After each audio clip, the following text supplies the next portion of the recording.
Hey everyone, welcome. This is the Chosen Few, and we're here to play some games and entertain some people with our playing of games, including ourselves. We have fun with this too. It's it's a nice part of the gig. I like it. Anyway, as I was saying, let's dive right in. Last time we left Terravest in the hands of some interesting people. Uh, Particularly, we left our quest line, our dangling quest line involving what Masozi is doing on Terravest. We left in the hands of Professor Recha. So that's that. But moreover, we will continue on the boat. We have entered onto the ship called the Carving Knife, a ship that is run by the pirate queen, captain, or commodore, depending on who you ask, named Oceana. And she is doing kind of standard trade, it looks like, but we'll see what happens. And yeah, that's where we are. So let's do some beliefs and all that good stuff. Check in with some people. Nova, how you doing? I'm doing good. My guiding light and beliefs are the same as last time. My guiding light is to throw myself into danger to protect my friends. My belief number one is that I do not trust Oceana or the pirates, and I'm going to do some snooping, possibly with Thea, to find out what I can about her. And my belief two is I've never been to Chelestra before, and I'd like to find out what I can about the place that we're going to, potentially aided by Timothy. Nice. That sounds very good. Speaking of Timothy. Well, I am also keeping my beliefs the same. Guiding light. Timothy abhors the loss of innocent life. He will jeopardize himself and the mission to save even one life. And belief one, Timothy will work with Thea to hide the brain shrimp on the boat and later reach out to the scientific community, or his scientific community colleagues in Chelestra. And number two, Timothy feels a little guilty about immediately betraying the trust of Mela Stepwise. Her words have made him reconsider whether or not he can actually trust some members of the team. He will continue vetting them individually. I like it. That's exciting. More cross-examination. Cool. Thea. Okay. My guiding light is the same. Thea just wants to get closer to the members of the team, and people she's close to get closer to. Anyway, belief one, she wants to successfully smuggle the brain shrimp onto the ship and further try to find some new homes for them. Some of them, at least. Okay. So I'm thinking maybe belief two will be something similar to Nova, like try to find out a little bit more about the people of Chelestra so that she can kind of think of a plan of how to convince some people in Chelestra to take a brain shrimp. If that makes sense. Or is that too similar to belief one? No, I mean, I think belief one, hiding the shrimp successfully, and belief two, finding homes for the shrimp, like that makes a certain degree of sense to me. I can see those are definitely separate in my mind. Yeah, interesting. I kind of find it really intriguing that for you, because you have this like sort of quasi positive relationship with your brain shrimp sort of thing, you like are like you simultaneously have this understanding that most people will find this very, very creepy, but you still want to find some people to do this with. Yeah. And that's very interesting. I like that balance. Okay, Celexa.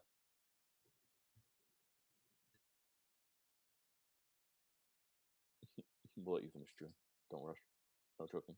Okay, so belief number one. Celexa wants to find out more from Oceana about where she's going after she drops them off in Ray C. Celexa swore to Oceana that she didn't care, she wasn't interested. But, if it just so happens that an opportunity comes up, I mean, who can who can resist a good secret?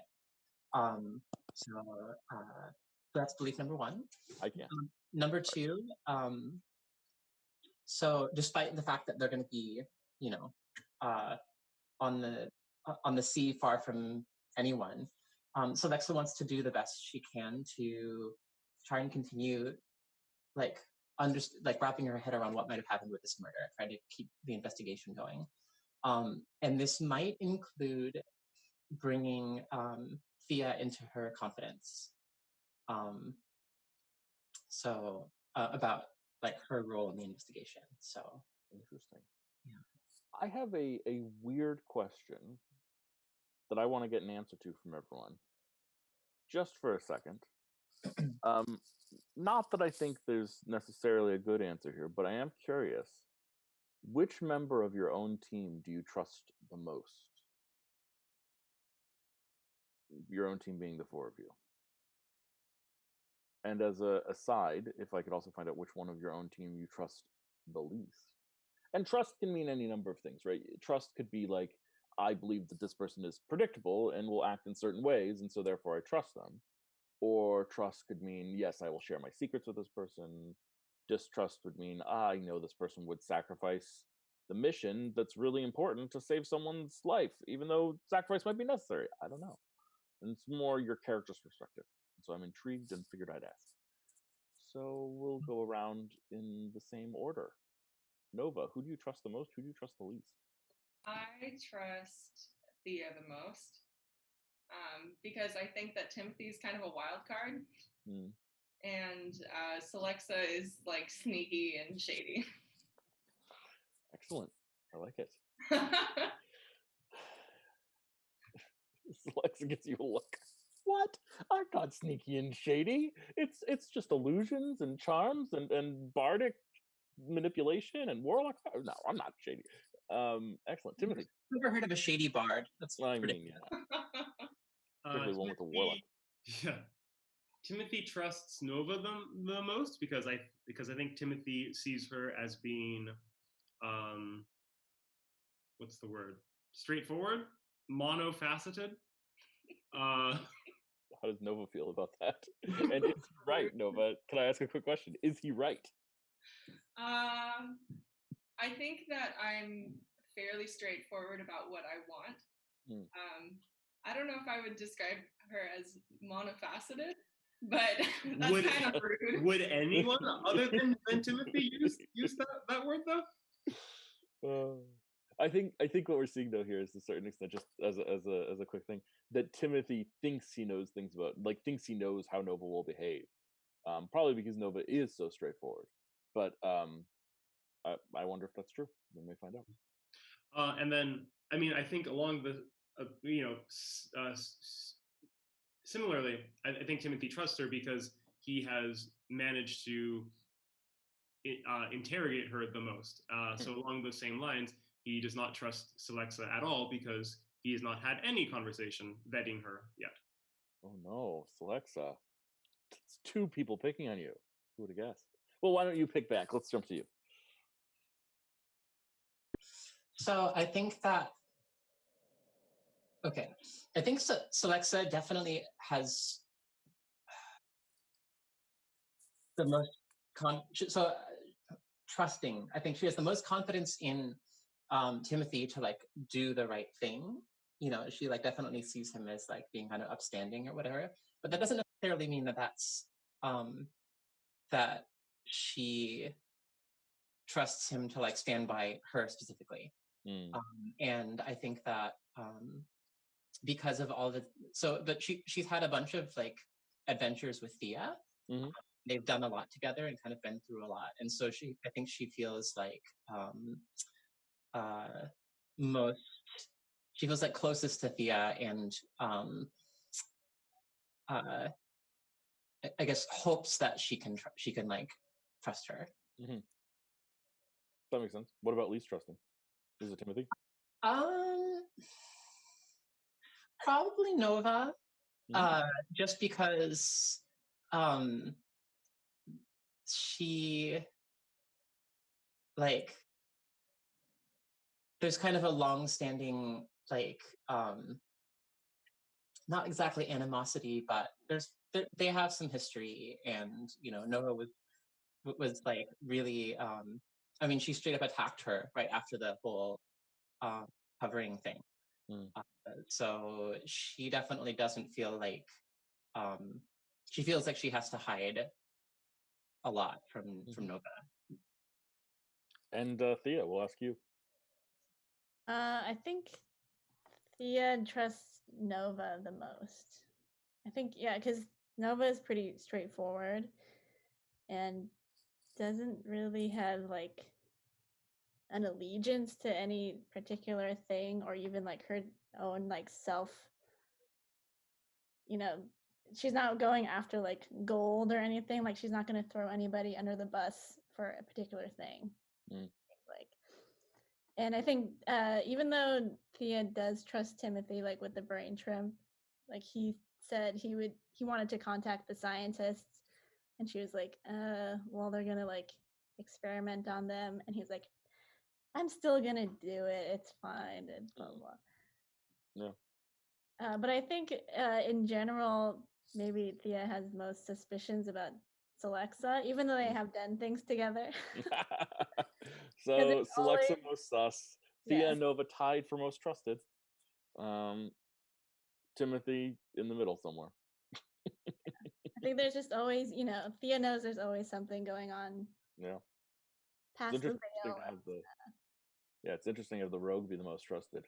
I'm sitting here wondering like what some of the other groups would say to answer these questions, and like funnily enough, I'm not certain that I'm not even certain that it is like an applicable question for several of the other groups, because the groups are just so like incredibly trusting of each other, right? I mean, maybe I'm wrong, but I don't know. I have trouble imagining like the Hidden Tomb of Akarut or whatever, like not like yes, they've all like saved each other's lives every week for a year now, or yeah. I mean, maybe I'm wrong. I don't know. Maybe I'll ask. It'll be fun. We'll find out. So, the pre-dawn light gives the sea a little bit of sparkle, and that light reflects off the ocean water and blinds you as you approach the ship. The ship is called the Carving Knife, and it is the lead ship of the fleet. And Oceana swings down from the rafters, lands, and looks at you all and says, "Welcome. You're on time." Sorry, I've worked with too many people who aren't.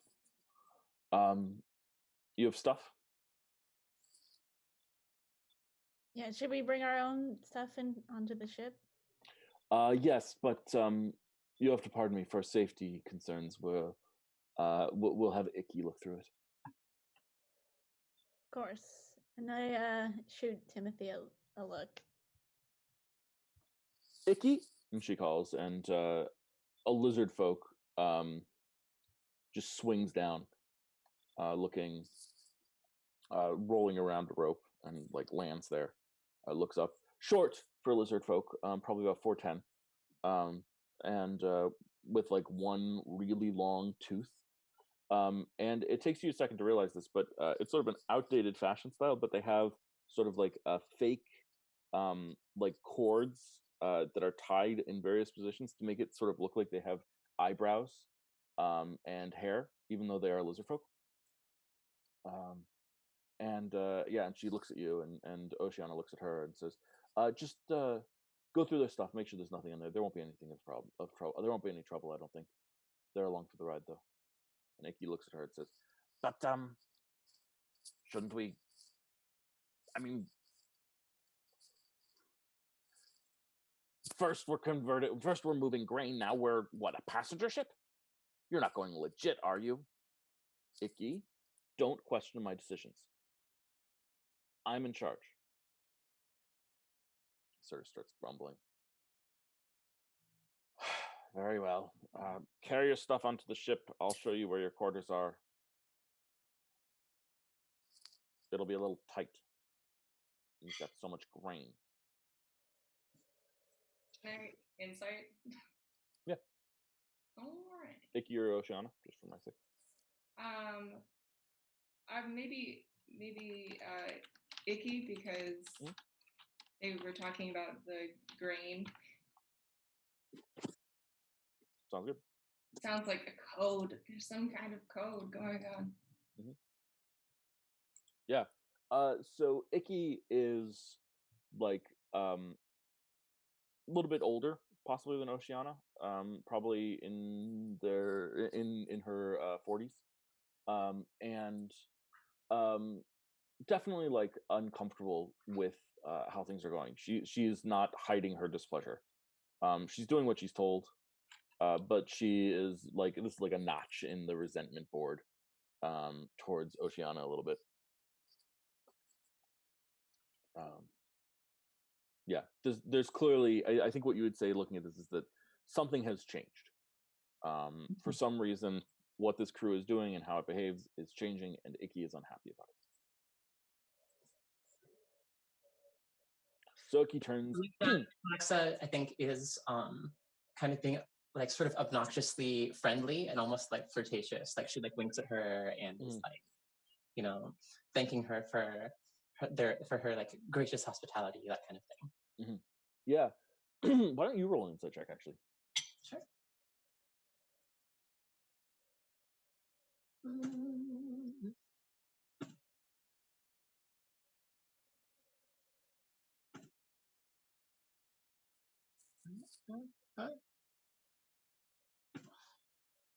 There we go. Insight.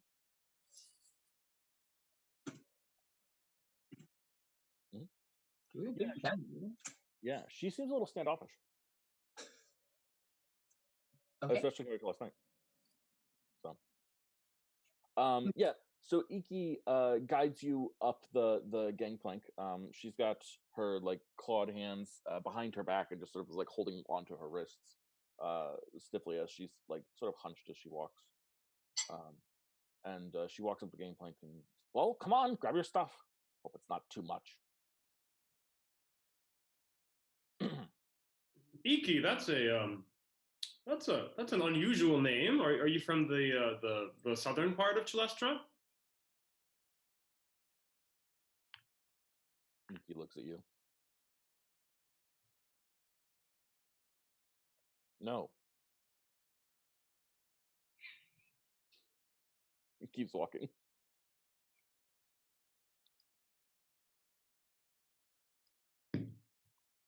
Well, this is a fun ship.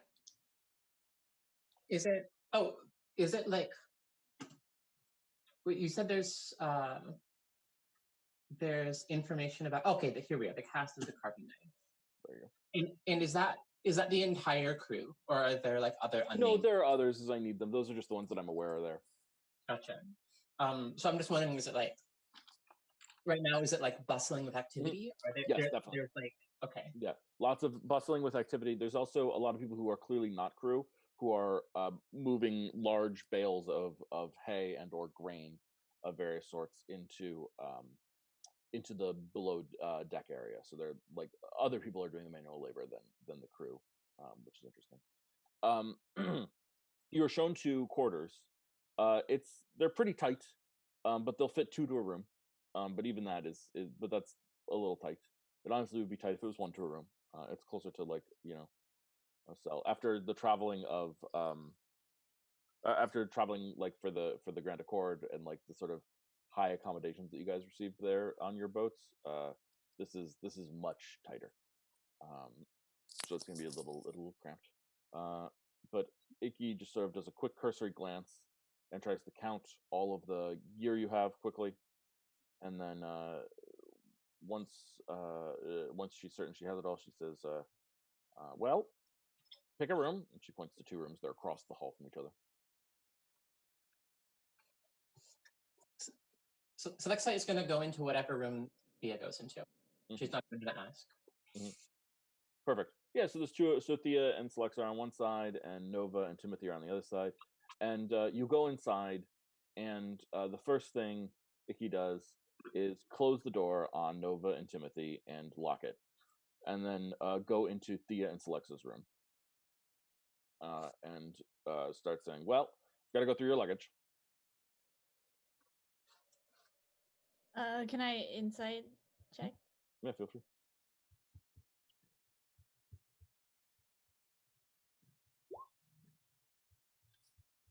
Seems adamant to go through your luggage. Oh yeah, sure, no problem. You can go through mine first. Great. And so Icky just like flips open. What do you have? Is it a trunk? Is it a case? Is it a satchel? Yeah, I think at this point, she probably has, like both, like, since she's bringing everything with her, there's probably like a satchel and a trunk for like everything, and like a small trunk. Yeah. And I don't think so. The only thing that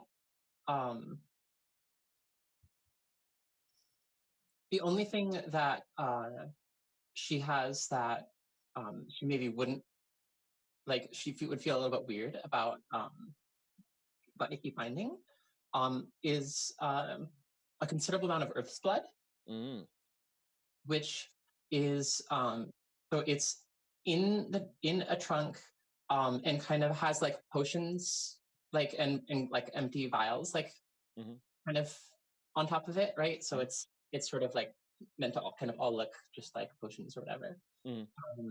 And then she also has a few stash, like she usually keeps a few stashed in her person as well. Okay. Yeah. So Icky's going through your stuff, and Icky's doing a pretty thorough search. Is there anything that you're doing to distract or to prevent Icky from finding this Earth's blood? Or or are you just trusting to the luck of the roll? I think yeah. I think that that she is I think that she's actually just trusting that she kind of like made it kind of hidden enough that it's going to be okay. Well, let's find out.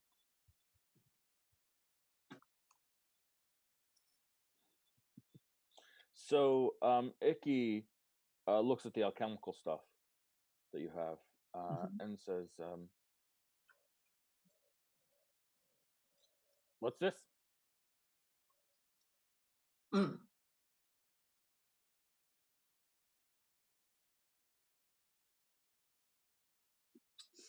But I mean, look, it's just some potions.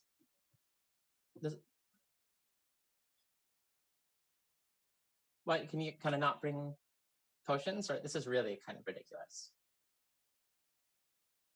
That's fair. I don't even really know what I'm looking for.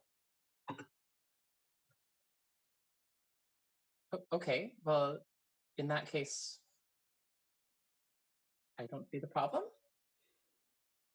Yeah, what are you looking for? Like weapons? Like my weapons are all on me. If you want If you have something you want to see, I would be more than happy to show you.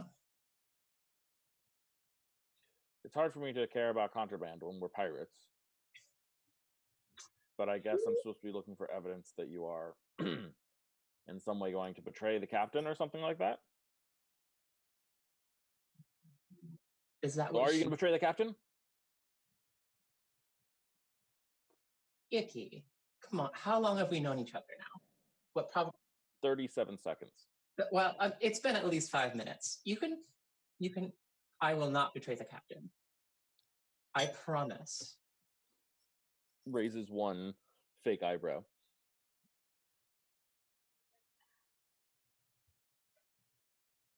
Roll a persuasion check.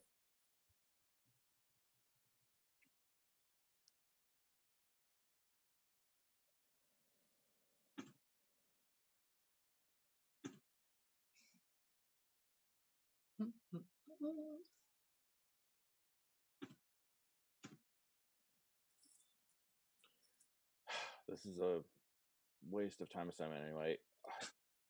Fine, whatever. And she turns and she walks across the hall and she unlocks the door and opens it and says, "Whatever," and then just walks down the hallway.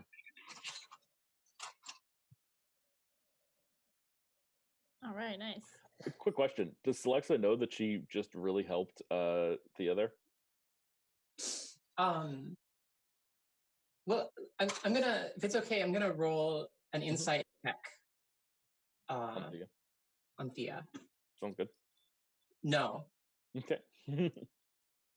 Sounds good. Celexa just happened to help you totally cluelessly. I love it. Excellent. So there the four of you are on the boat. The door is no longer locked. And the boat takes off.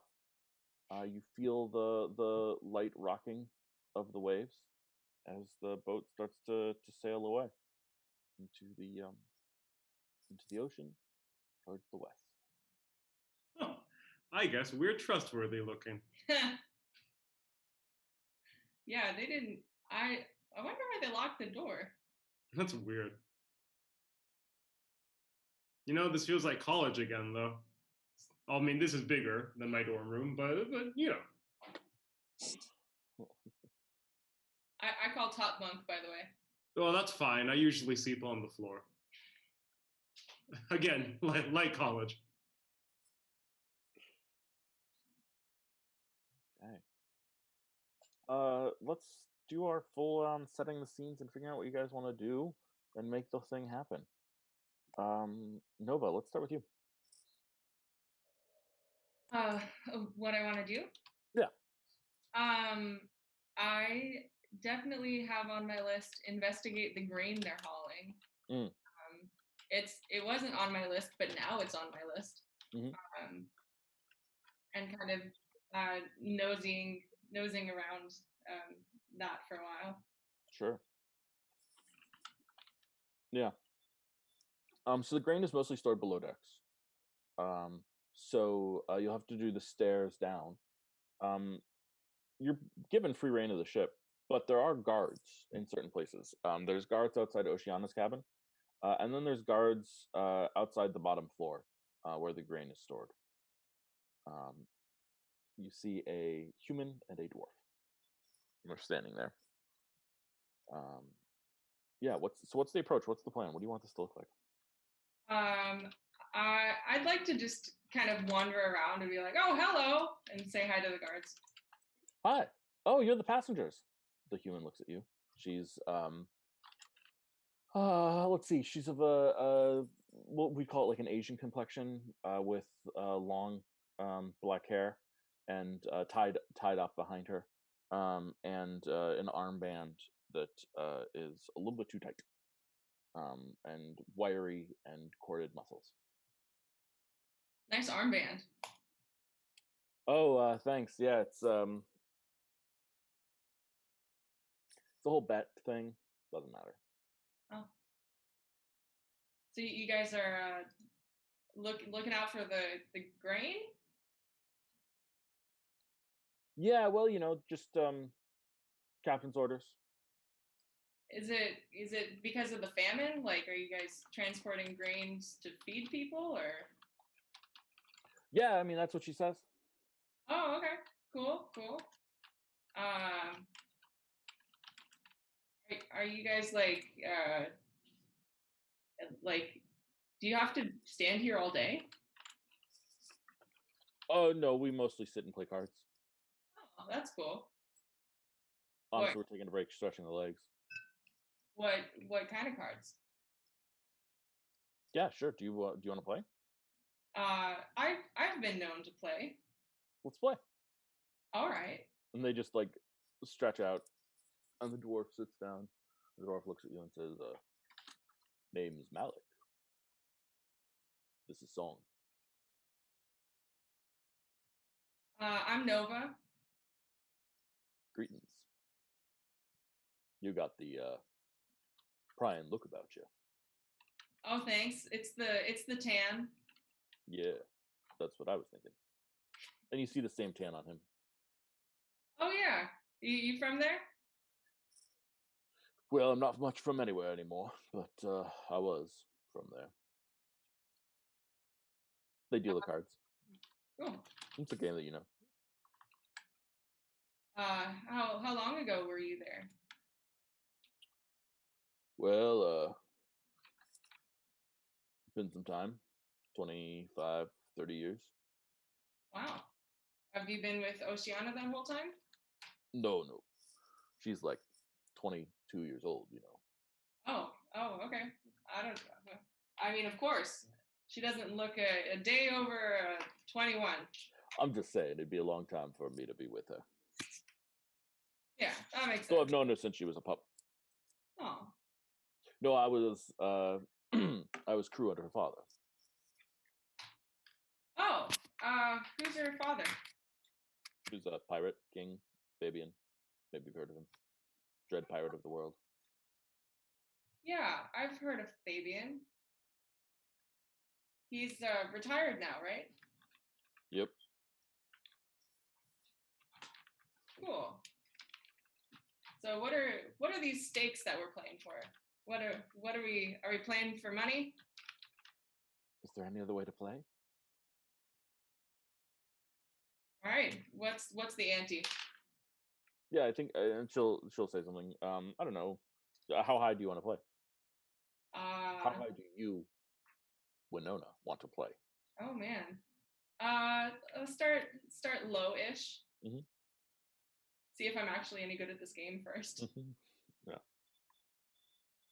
So what's low for you? Maybe like 5 gold. Okay, that sounds good to me. Sure. Yeah, let's do this.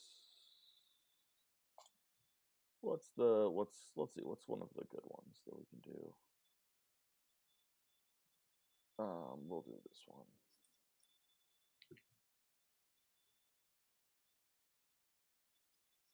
This is good, right? What do we got here?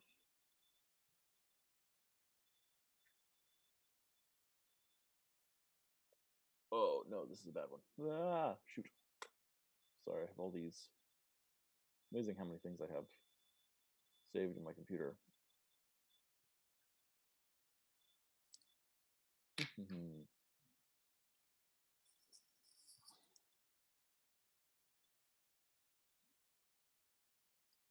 All right. Yeah, so we're gonna play a form of 21. Okay. Where the first die is revealed. And it's gonna be a D10. And the second die is hidden. Okay. Sound good? Yeah. So I'm gonna roll first. For our first character. Okay, so one of them gets an 8 and one of them gets a 10.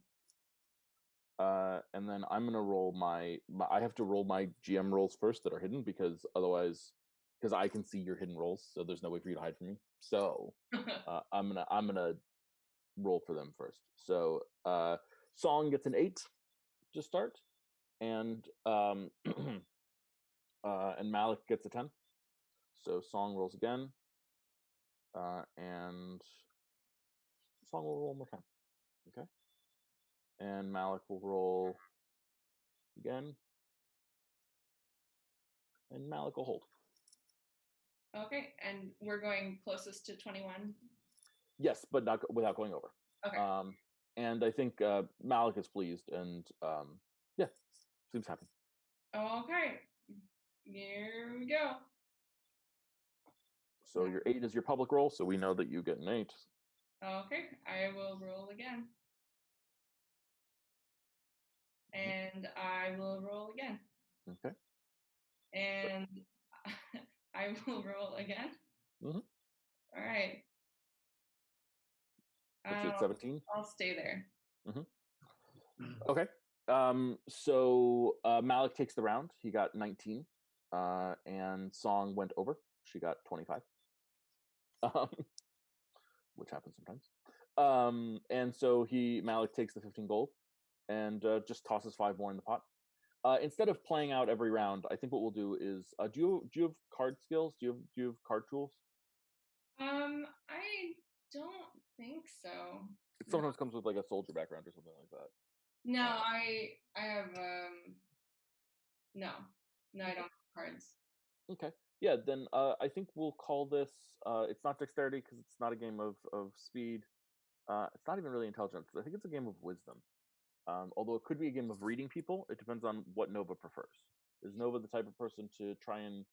Well, let's see. There are three options. Is Nova the type of person to try to read people to win? Is she the type of person to try to, um, calculate the odds to win, or is she the type of person to like feel whether things are going like should hit based on just basic numbers, like feels right-ish type thing. I think in this case, she's trying to read them. Great. Let's roll just a charisma check. Okay. You could also cheat, by the way, if you want to use sleight of hand. I want to put that out there if you want to. Yeah, that's not gonna work well. Yeah, so you play pretty well over time. It's not like perfect or anything like that by any stretch of the imagination. It's a relatively fair game, but you come out a little bit up. I think you leave with 75 gold, more than you started with. Great. Good game, everyone. When's your break? When do you get to leave? I mean, is this even a job? That's fair. We're sitting here playing cards. Yeah, we're playing in front of a room, but whatever. All right. So you're just gonna stay here all day? I mean, I'll sleep at night. All right. Not fair. Well, playing cards with you, Nova. Yeah, I'll swing by again sometime. Feel free. Keep us entertained. Maybe we'll change the game next time. All right. Nova heads back up. Okay. So Alexa, let's check in with you.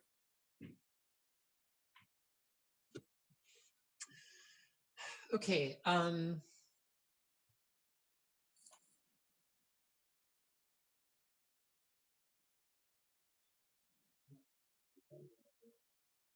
I think. I mean, I think that Slex is probably going to spend a good part of the day above decks, just because the whole cramped quarter thing is just like that's kind of a lot to deal with. But I'm wondering, is there a time when Thea would be out of the cabin? Do you think? I think maybe like an hour after we moved into that cabin room, like she'll get things settled and then probably head out. I think that Celexa is going to try and find a time when Thea is not there, and she's going to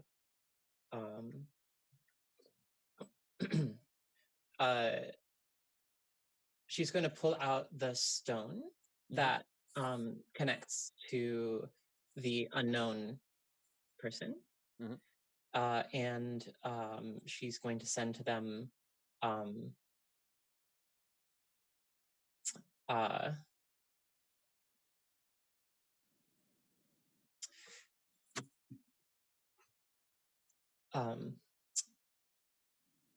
justice is coming to the prince. If you want to help,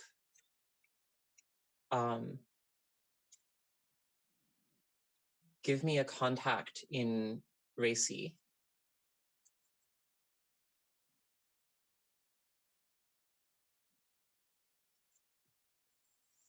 That is an interesting. What would she respond? You know her gender. What would she respond?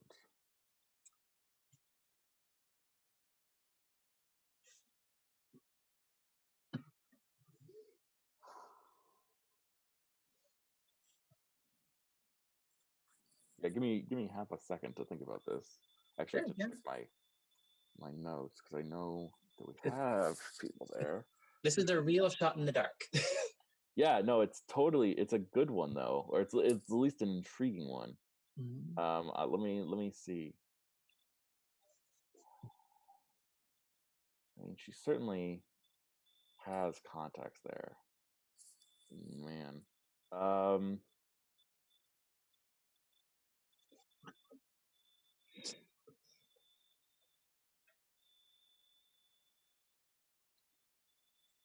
Pulling up my notes. Notes.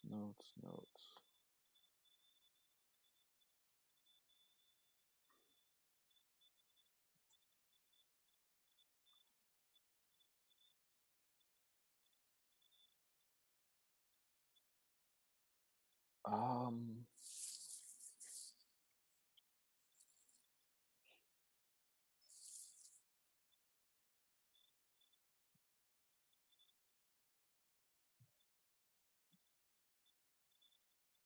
what am I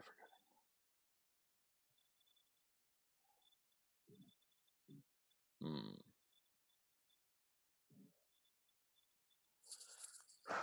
Oh, interesting. Um,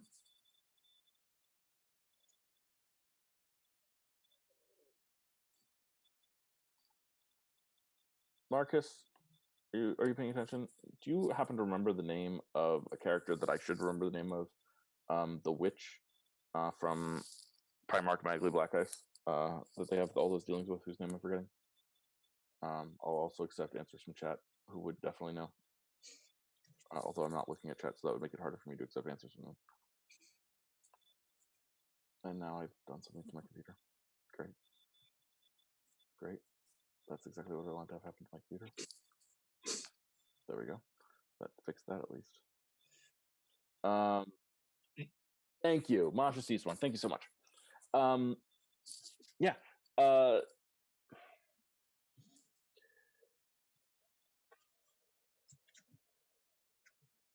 An ally, not a source. Again, this sort of fake masculine voice. Masha C1 can be trusted to do the right thing.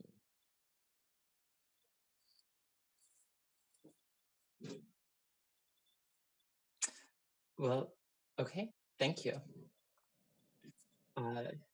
So can we? That is definitively false.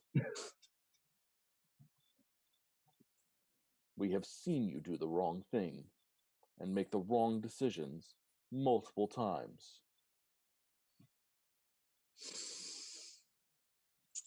Well, oh, sorry, chat's coming through for you also. Thank you, chat.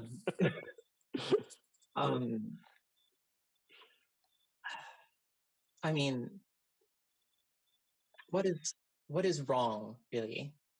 Anyways, and even if we did, that doesn't mean we will now.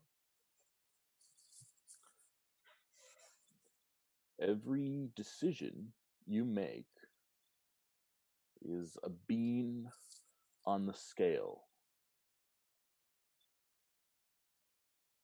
We'd look at past performance and see which way the scale tips. The evidence right now suggests that you are not as good as you pretend.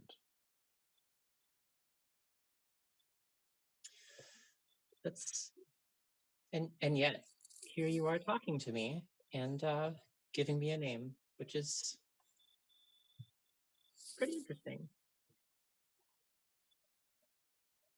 I miss Caliban. Yeah, I bet you do.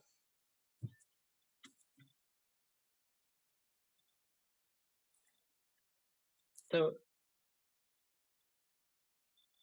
can you give me one more word about where to find her? She has a shop I don't know what part of town. I've never been there. Okay. Well, thanks for your help, and I guess get those beans ready.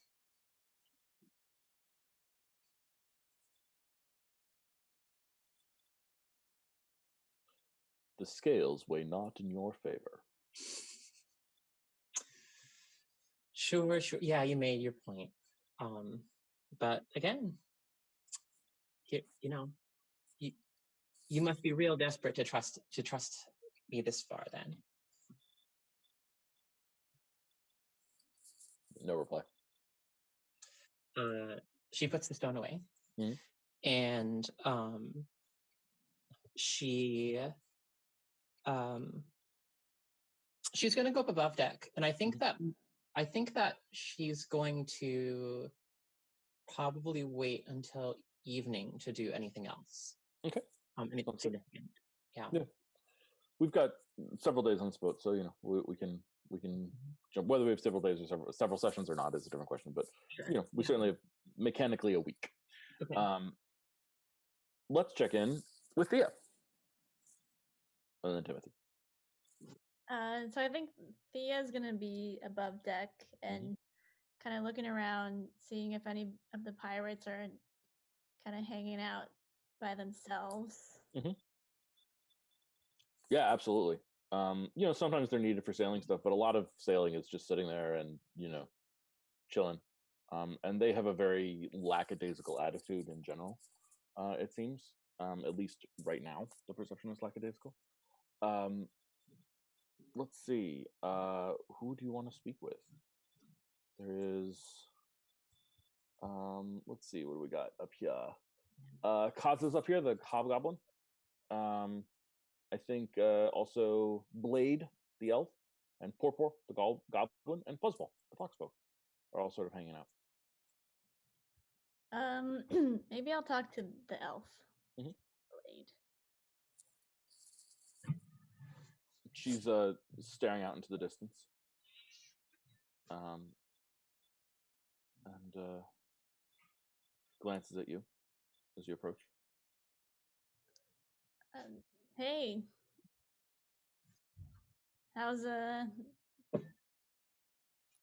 ocean today? Wait. And then she points. And you follow her finger and you see that there's a flock of, or a pod of dolphins hopping in the ocean. Wow. Wow. Do you see that often? They're all just out there. I know where to look. Nice. My husband's friend taught me. She always had an affinity for nature.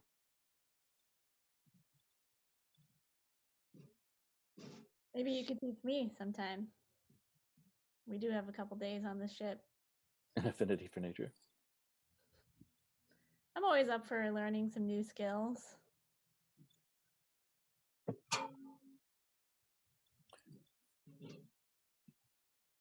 When you see... Look, and she points. See the water over there? Do you see how its color is slightly different from the water over there? That implies that something is there. Something beneath the surface. See how it's moving? That means it's heading somewhere. In this case, it seems to be heading away from us. So there's nothing to worry about, of course. If it moves like ripples, then it is many small things. If it moves like a shadow, then it is usually one larger thing. Or one thing on its own. And when the ripples start changing color, it is a sign that they are approaching the surface. And the creatures most likely to approach the surface? Why, those are the dolphins. If a ripple. And if a shadow, a whale.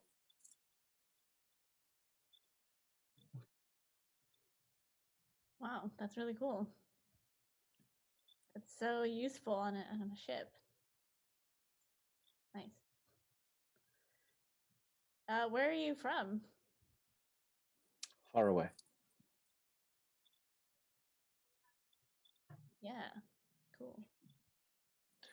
From across the shimmering seas, not from around this area. Oh. Are there lots of elf folk where you're from? Yes, many. Yeah, You my heard of town. Country My of town Verdun? is like all. My town is like all elf, All of them. pretty much. Yeah. Here in the shimmering seas. Oh yeah, Sonera.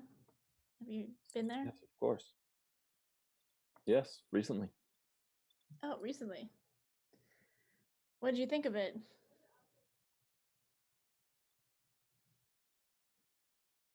I found a sense of peace there that I had not for a long time. I was sad to leave. It's weird how some places just feel like home, you know?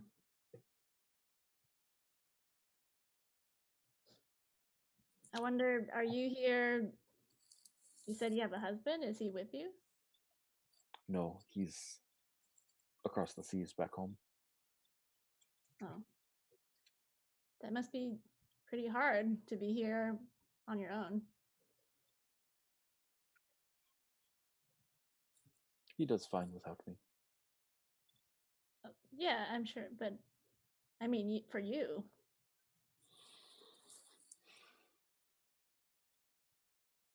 It has been a long journey, but soon I think I will go back.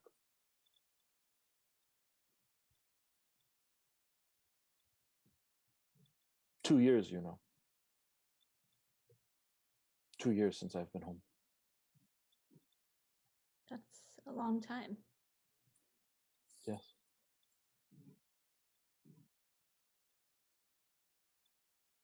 Well, my name is Thea. Blade. Nice to meet you. If you ever want someone to talk to, I'll be on the ship.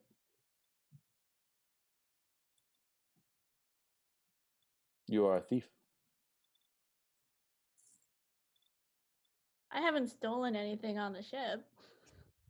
Oh, sorry, I did not mean that critically. I too am a thief. Oh, cool.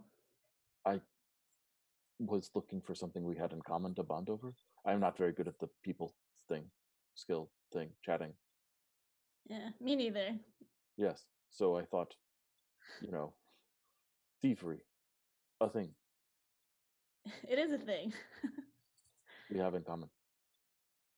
It's pretty fun, actually. Yes.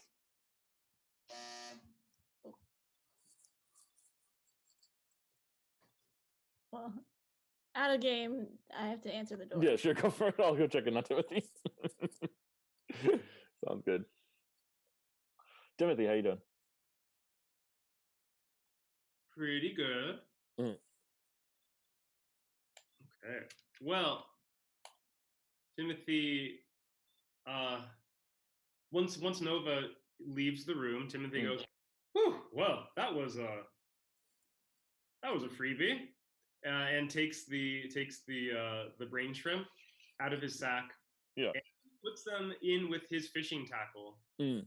And I think his plan is he's going to leave most of his stuff in the room. Mm-hmm. He's going to take his bow and he's going to take his poles and go up deck and do something he hasn't done in a while, and that's cast off of a moving boat. Aww. So tell me about it. Do you like it? What do you chat with him while you do it? Are you looking for peace and quiet? No, I think he's happy to talk. I think he'll go toward the back of the ship and cast into the wake. Okay. Yeah, absolutely. So you go into the back of the ship, cast into the wake, and I think you find that there's someone back there already fishing. It is a small kobold.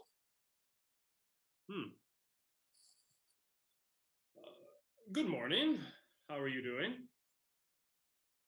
Good fishing weather. Ah, Good day. good. Do you mind if I join you here? Well, you're gonna help feed the ship? I'm fine with that. 2 lines are better than 1. Then yes, of course. Cast off. Thank you. What are you fishing for? Yeah, Matthew knows that answer to that question because he knows how to fish. Oh, really? That fish? Oh, I didn't realize they spawned this far south. Yes, indeed. Though in the wake of the ship, it's a little tricky, but they're big and they're hearty and filling. Yes, that sounds good to me. I haven't had that and haven't eaten those fish in a while. What's your name? Oh, sorry. I'm Mirko. Hi, Mirko. My name is Timothy. Yes, I know.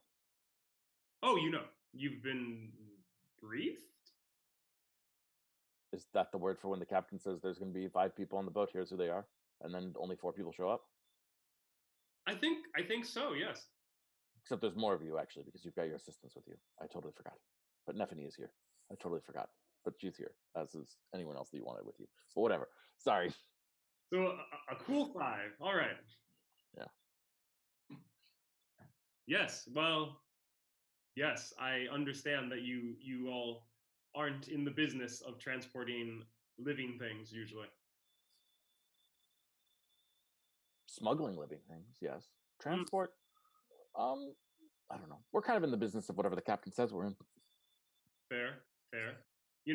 I would be lying if I said I've never been on this type of vessel before with this type of crew. So I understand. Mm-hmm. Sure. And you wouldn't be here if the captain didn't think you were trustworthy. Or if you weren't trustworthy, she would have told us that you weren't trustworthy, and she didn't. So, on some level, you're trustworthy. Well, that's good to know. I mean, she did have, well, sort of. She sort of had Iki search our stuff. I wonder what she was looking for. Yeah, me too. What do you? Well, I mean, you don't do this often, but what kind of things would be detrimental to your cause? I mean, like, I know you're transporting grain, so I would assume, were the captain some sort of scientifically inclined person, you wouldn't want pests, being brought from one continent to another. I get that. Yes, I think.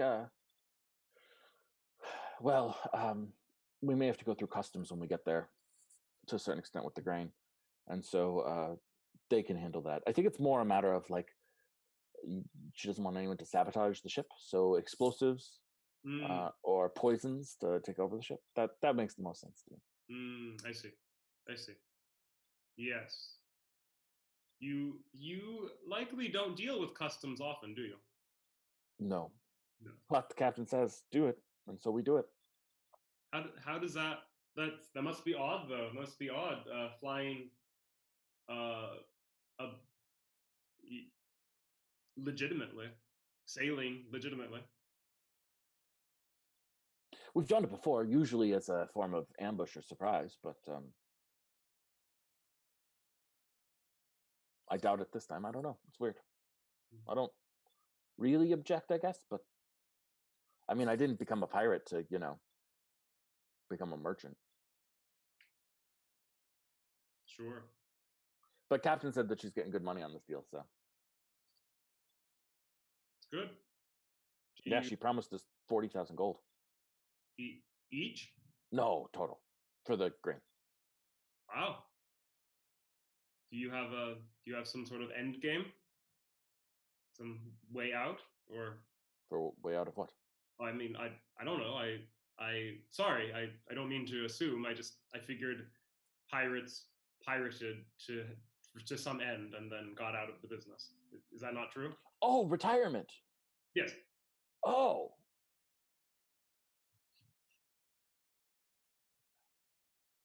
I mean, some probably, but you know, that's just some. I like being on a boat. I like sailing. A pirate's the life water. is a life for you then? Wherever she goes, I'm going with her. Fair. Fair. She saved my life once, you know. How's that? Sea monster. And he like pulls up, he like rolls up his sleeve, and you see like this huge welt across his kobold arm. It says, "Got me good." And she dove into the ocean and wrestled me from it. Not many things would wrestle a monster for you. That's impressive. That's may I look closer? Yeah, he rolls up his arm. Do I get a sense of what type of sea monster it was, or anything I've encountered before? Yeah, roll either nature or medicine.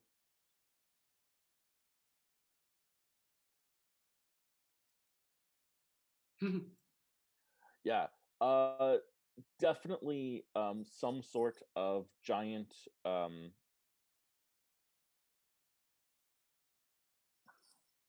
why is my brain fuzzy?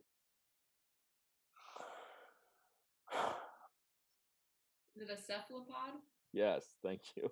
Some sort of giant cephalopod, but certainly also like this is like gotta be one of its hugest tentacles, like that you've ever seen. Like they've got like varying size of tentacles, and they do various types of things. But it's some sort of giant squid type thing, probably. Impressive. It's nice that you are living still to tell the tale. Yes, I've got a bigger one on my back. Oh, let me. I don't believe it. What? It's true. All right, let me see it. Fine. And he like turns and pulls up his shirt when you see an even bigger one on his back.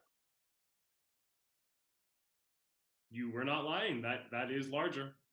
It was the length of 40 boats. And Oceana was on the mast, and it was storming. There was lightning flashing through the skies, and I saw her as she jumped off the mast, and like this thing had me and dragged me beneath the waves, but she just dove down with her rapier, landing on it downward with the assistance of that thing that makes you fall, whatever that thing is, and she thrusts downward with the sword right into the heart of this beast, and it squealed, and the entire ocean rumbled for its squeal. And then she dove and she grabbed one of its tentacles and she tried to rip it out from the base, but it was too tough, it was too strong, and one of them grabbed her leg. But then she pulled out this magical rock that she had, and she pointed at it, and this flash of light just ripped off the tentacle, and she swam as fast as the fastest sea turtle has ever swum. And she made it to me, and she took me by the hand, and she said, "I'm not letting you go, Mirko." And I said, "Let me go, Captain. Let me go, Captain. I'm not letting you go, Mirko." And she grabbed this ugly knife that she had, and she just ripped this tentacle off and slit it through and dragged me and physically tossed me back onto the boat from the ocean itself. It was the greatest day of my life. All right, sounds like it. That's quite a tale. And Timothy is furiously taking notes on like the size and dimensions of the creature. Mm-hmm. Fascinating. Well, let's well, I was going to say let's hope we don't come across it, but that would be something. Well, here's to pulling out something large from the ocean, huh? Cheers. And he like looks around and is like, "Oh, he grabs a fish that he caught and offers it and cheers, and then hits you with this flopping fish and takes a bite out of it raw. Thank you. It's gross. Such is life. Okay. Let's go finish up Thea. Let's go check in on Thea. So there you are standing with Blade. as you awkwardly talk about thieving and or the ocean.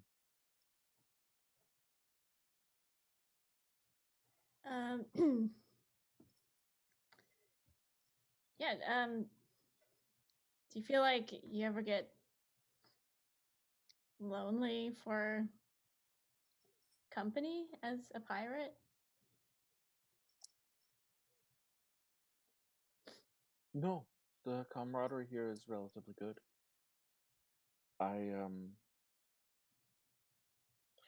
Because of the way that I live and the fact that I am going back to my husband at some point means that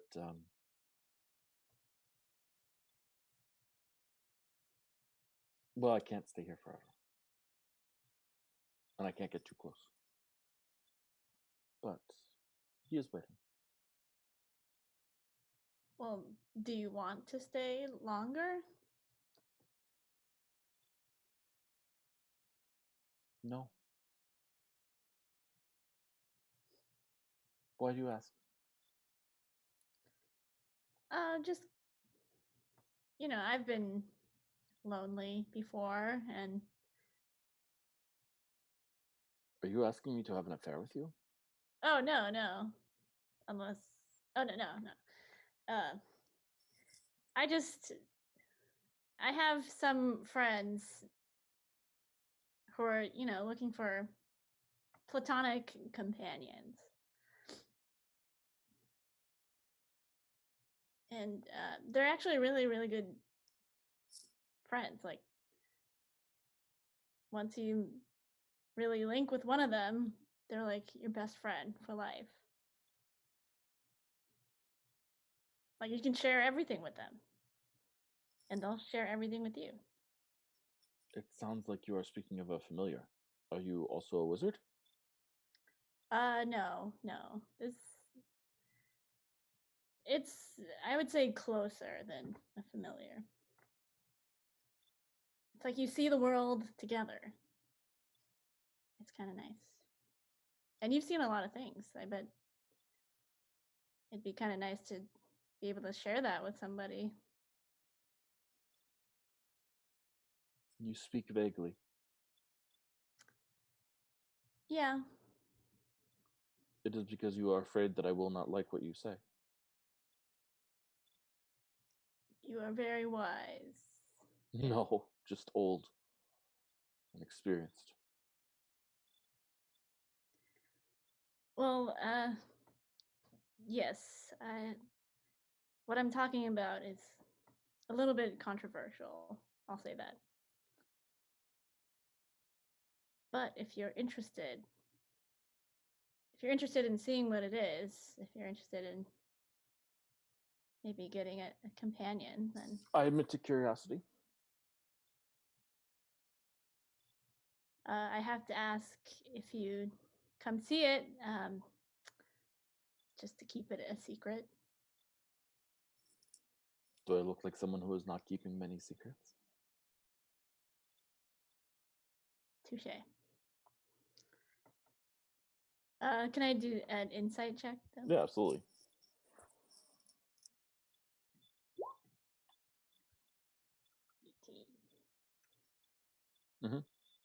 Yeah, she smiles at you, and has sort of a faraway look. She's hard to read. She's literally a spy. And so she's a little hard to read. Well, I tell her, well, why don't you come by my cabin tonight, and yeah, we'll talk about it. I will stop by.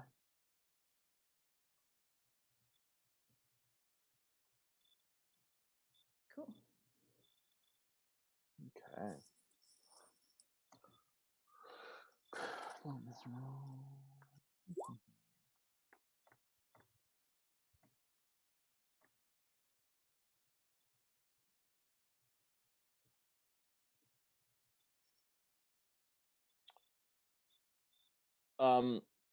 So you guys are sailing on the ship, and time passes. When someone who's up in the top crow's nest, looking forward, swings down and comes running to the captain. A lot of hubbub on the ship as this is happening, because normally you only do that if you see something that you're not expecting to see. Normally you call down if you see something you are expecting to see. Coming down is sort of a more dramatic event. And the captain comes out of the cabin and just walks towards the front of the ship and pulls out a spyglass and extends it and looks and pulls back her head and she says, "Well, that is the oddest thing.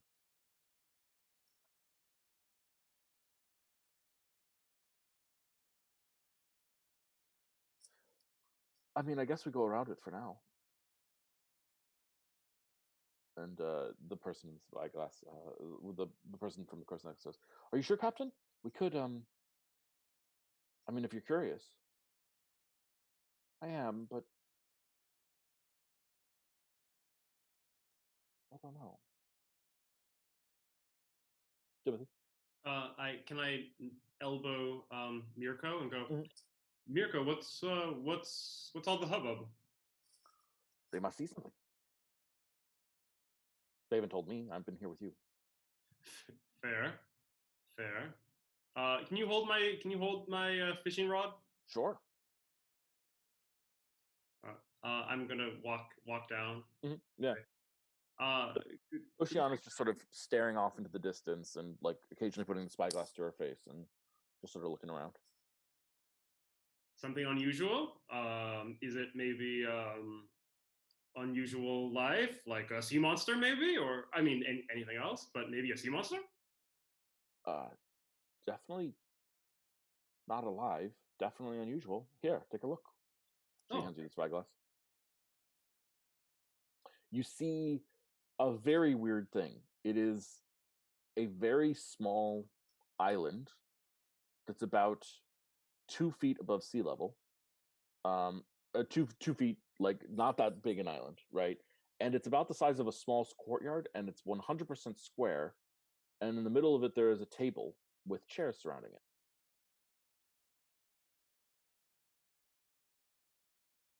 Hence, you see our confusion. That is bizarre. That doesn't look natural. I would imagine not. Let's. Hey, Celexa, you know unnatural things. You are on deck, right? Sure. Celexa, you hear the... I'll call louder. Yeah. Wait, what are you guys looking at? Take a look.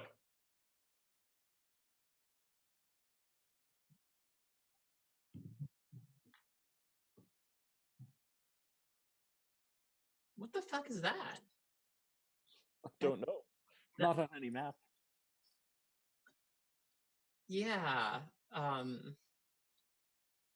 So wait, are we going there? What is that? I was debating that. I was I mean, the safer course is of course to ignore strange things in the middle of the ocean, but curiosity isn't the worst thing in the world.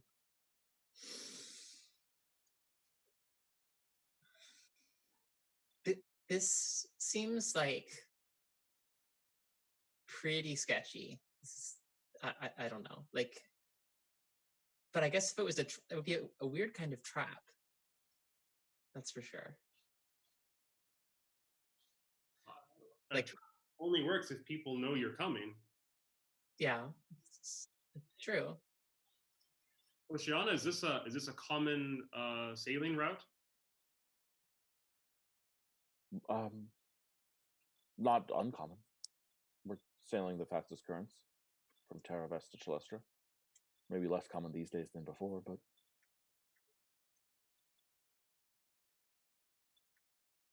I think we're going to investigate.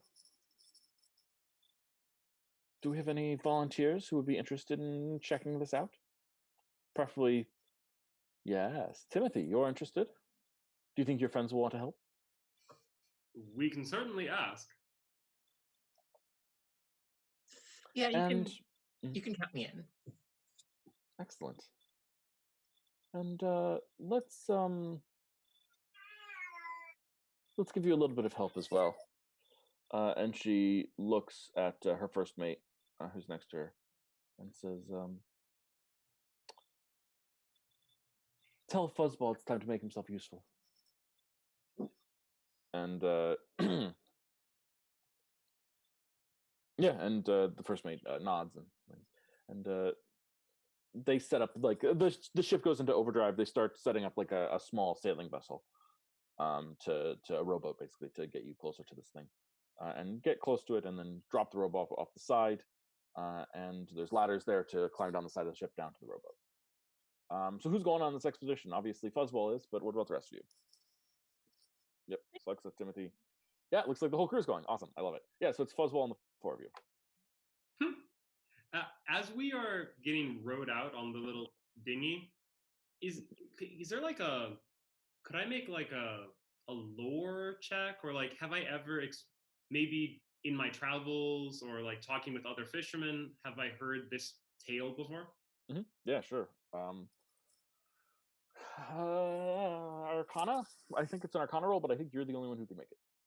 Okay.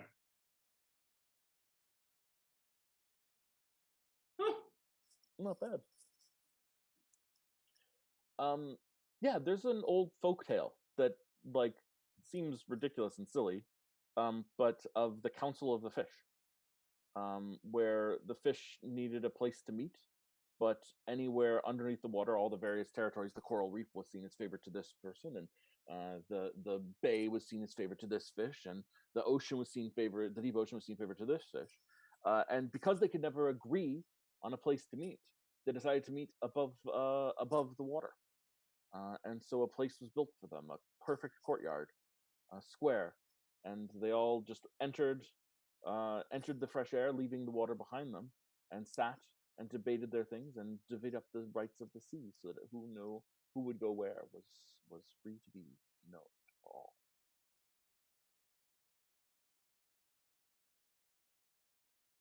It's a folktale. Okay. Something that comes to your mind. I'll just casually mention that you know, in Chalestra, I once came across this fisherman who swore up and down about this tale about fish court, but I mean, you know, folk tales. Yeah. So you land on the island, and it is bizarrely like green and pleasant. It's like just like this field. Again, it's not huge. It's like the size of a small courtyard. It's smaller than a city block, and it's all just this perfect greenery. Little stone paths worked through it, sort of guiding your steps in certain ways towards the center of the island, where there is a table, and around the table there are 10 chairs with tall backs. It's almost perfectly set up. Nothing's knocked over. There's no food or anything, but still. Are you gonna get? I'm gonna presume that you guys are on the island, and yeah, no trees. Well, this is weird, but also kind of boring. Like, I like this place is. There's nothing even here, and Timothy, that story that you told us, like, why would fish want a chair? They don't even have like butts or legs. I haven't a clue, but I'm just telling you what I've heard. I feel like it would be more like buckets or something, probably, right? Bowls. Yeah, maybe bowls, right? If they were trying to be fancy. Fish bowls. Yeah, it's not like they can breathe above water. How are they going to talk? Maybe we just don't know fish as well as we think we know fish. I'm pretty sure I know fish anatomy. Fuzzball Selecta will walk says, over oh, to take a closer look at the chairs. yeah, absolutely. Yeah, they seem carved of wood, and each of them is very well made. And it's like this rich oaky wood. It looks very beautiful. Fuzzball, who's with you guys, is a small foxfolk, and you notice that Fuzzball, for some reason, you have no idea why, probably, has 3 tails. And looks around and just says, "This is not surprising, but this place has no magic. Has no magic. Has known magic. Known. Has known magic. Okay. Sorry, my fox mouth.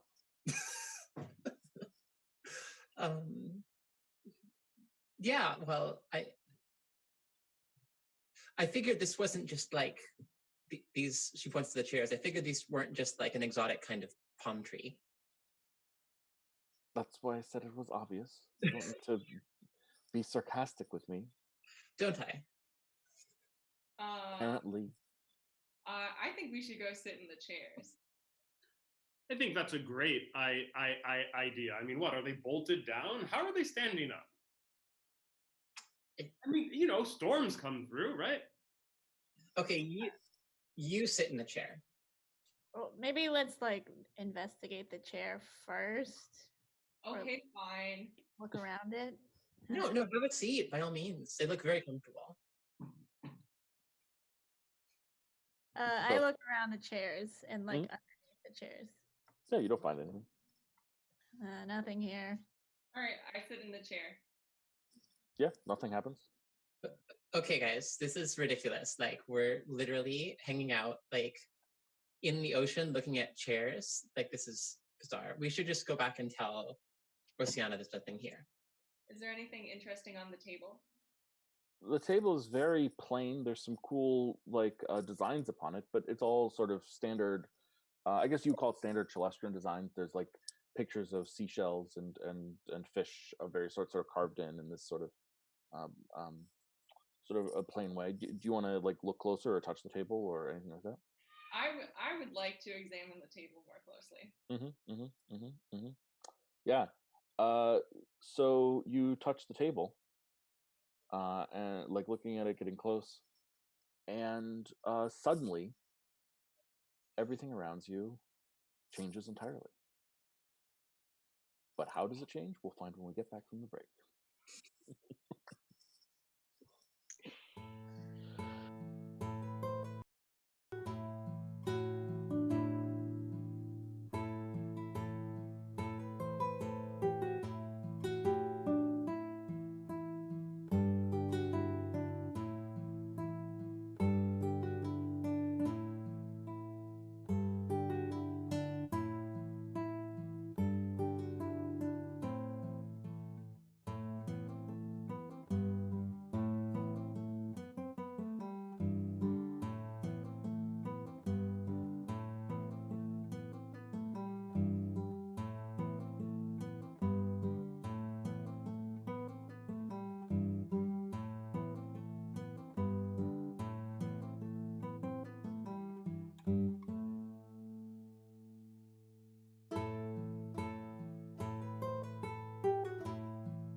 Hey everyone, we're back. Hope you're doing okay. Living good, happy, and positive lives. As always, we like to take a second here at the top of the second hour to suggest that you, who are watching this, do your best to try to help people who are struggling. The world is a rough and difficult place to be in. It's a difficult time to be a person. Really, that doesn't change based on small things like elections, but it's hard to be a person in the world, and so it's important that we all do our best to try to reach out and help others any way that we can, whatever that means for you. I don't know your life, and I wouldn't pretend to know your life, but probably you have some form of privilege that you could use to support, help, and encourage other people's lives. Right now in particular, I'm looking at some of the propositions in various places that were passed in directions that may be disadvantageous to certain peoples and communities, and so I'm looking at those things as ways to look for people to help. But that's even already for me a local problem, right? I'm looking at United States issues, but there's issues all around the world that you could potentially be contributing to and helping with, and also personal issues in your own life. Think global, think local, think national, think intergalactic, think planet-wide. Planet's dying. Try to help that. Whatever. Just a suggestion. Also, we've got other shows on this channel. We've got two shows on Thursdays, one show on Fridays, and one show on Sundays. Sundays at noon, that's this show. Oh my gosh, look at these people. This is them. Woohoo. Thursday mornings, we've got our Dungeon Crawl. That's a fun show too. We've got digging underneath the earth, looking for treasure and or old things, old secrets that are hidden there. Also, blood magic has become a major theme of that show. And also heroic sacrifice, and also witches, because witches are cool. Who doesn't love witches? Shakespeare liked witches. I do too. And then on Thursday evenings, we've got the assassination of Primarch Magby Black Eyes. Who's that, you may ask? Why, he's a butthole. And we are excited to find a way to assassinate him. He's a wannabe fascist dictator. And it would be great if he was not an actual, well, he might even be a fascist. I don't even fully know. The line there is a little blurry, but he's definitely got fascistic tendencies and is in power. So I guess he's not technically a fascist because he's technically not a dictator. I may have to think about that more. And then on Friday, we've got a show where we check out different RPG systems, figuring out how they work and learning how they go and all that good stuff. It's a fun show. It's undergoing a couple of changes right now. We're getting some new cast members and refiguring that whole thing out. But it should be a lot of fun, and you should consider checking that show out because it's all great and stuff. So, with that being said, let's dive on in. Nova, how you doing? I touched the table. You touched the table. So the first thing you hear is a booming female voice that just shouts, "Silence!" And silence, and as an echo to that, there is a crash of lightning. Looking around, you don't see the scene behind you at all. You don't see your friends. You don't see anyone that you know. You're seated at the table, and surrounding you are 9 other figures. These are some strange looking figures. One of them looks like a cyclops, but is colored green and has sort of this weird shape that just sort of juts out like a third appendage from its shoulder. One of them looks just like a literal like prism with light shining through it in all directions. One of them looks exactly like this folktale thing that you've heard of, dragons, right? But it's just sort of sitting there calmly in the chair. It kind of fits weirdly, which doesn't seem like it should. It kind of boggles your mind to the possibilities with things. There seems to be like a tree that is moving as if its arms were hands, and there seems to be something there that looks almost like a long, I don't even know how to describe it, like a long, like almost like a seashell, but with like these tentacles reaching out behind it, but the tentacles are stiff, like pincers almost, but they reach behind it. And somehow looking at these things, it becomes very apparent instantly that these things are like kind of here, but kind of not here. They feel a little bit like insubstantial in some ways. Now, that could be a byproduct of the fact that you are kind of here, you're kind of not here, but it's hard to say. The voice continues, and you realize it's coming from the prism, which is sitting at the head of the table. And it says, "You have abrogated your responsibilities. That is all. That is the only thing under discussion. We shall not consider returning this to you until you have done some sort of just reproval for your actions. This is disgusting and despicable." Another voice at the table speaks up. It seems to be the tree. "The options given to us were more limited than you might presume. It wasn't like we had much choice after those foolish ones did that action. We were limited. We had to." "It does not matter," shouts the prism again. "You abandoned these people, and you are not allowed back." "Whether we're allowed back or not," says this long shell with tentacles behind it, "is besides the point. It's worth pointing out that now that the shield is down, anyone can go there. Anyone can do anything. The responsibilities of protection are gone, you say, but then what is your intention? To leave the planet as a free-for-all for anyone to do as they see fit? I know the Empire has something to say about that. They're excited about it. Don't you realize what this planet is? I know very well what this planet is. I know better than you what this planet is, but none of this is your responsibility. You abandoned this planet. You are not welcome back." Do you want to reply or say anything?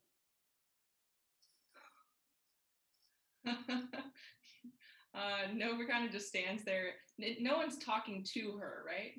Doesn't seem like it, no. Okay. She's kind of just gonna like look around and see if she can find the exit. Don't see one. I mean, the island is the island. There's a storm raging on around. Looks like dangerous waters around there. Huh. Excuse me. A figure turns towards you. It is hooded and wearing like red robes. And it sort of glances towards you. You can tell that it's looking at you, even though you can't see its face because it's just covered in, it's hooded entirely. "A mortal wishes to speak." Hi. I'm probably not supposed to be here. I touched the table.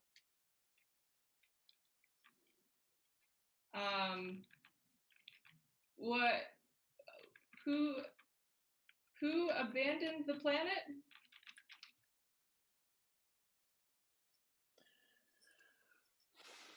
"Not that we owe you any responsibility or answers, but they did." And the prism sort of turns and a flash of light just illuminates 5 people on one side of the table. Do I recognize any of the figures or like? Yeah, roll a religion check.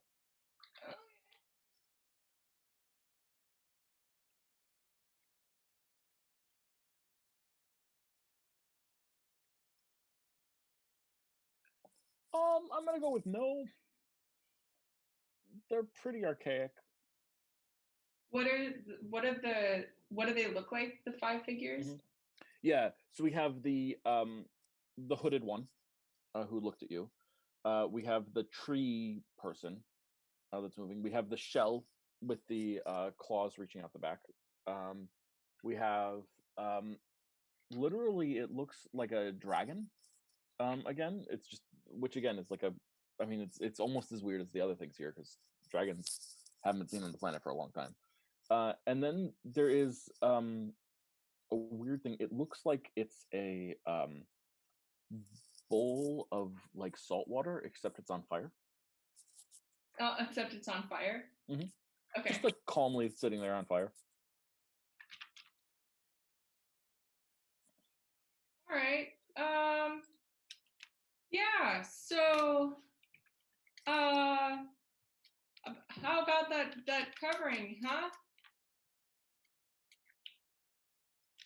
That was a bad thing, wasn't it? What do you know of it? Oh, not that much, I'm sure. The prism looks at you and you feel like it almost feels like daggers are stabbing you in the eyes as its light passes through you. Speak, mortal. Since you have interrupted this meeting and done as you do, speak. Uh, well,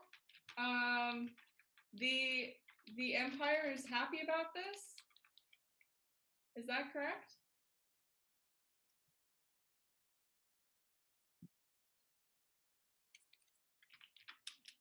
Looks at you sort of like, where are you going with this?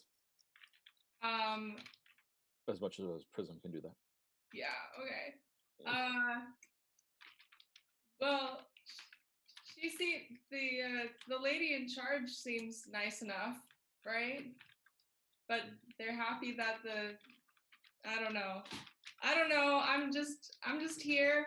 I'm just listening. Sorry, you can ignore me. Go on.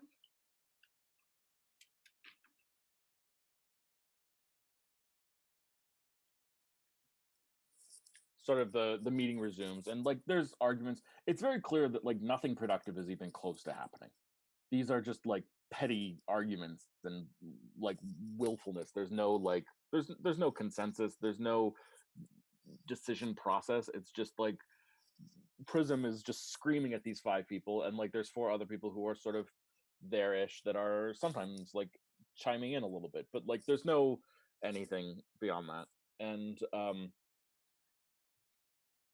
think from that perspective, it continues for a little while, and then you see something very very weird, which is saying something for everything that's going on. The hooded figure uh, simultaneously stays in the chair and stands up from the chair, separating into two forms, and then walks around the table over to you and puts his hand on your shoulder. Puts her hand on your shoulder.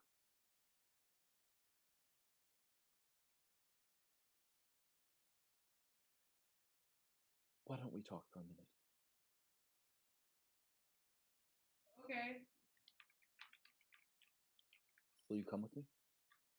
Yes. And they sort of guide you up from the table and turn and start to walk away and walk through. They start walking towards the storm and then just take a calm and easy step right off the edge of the island. And as they do, a flash of lightning just shoots down and it blinds you for a second, and then you look and they're gone.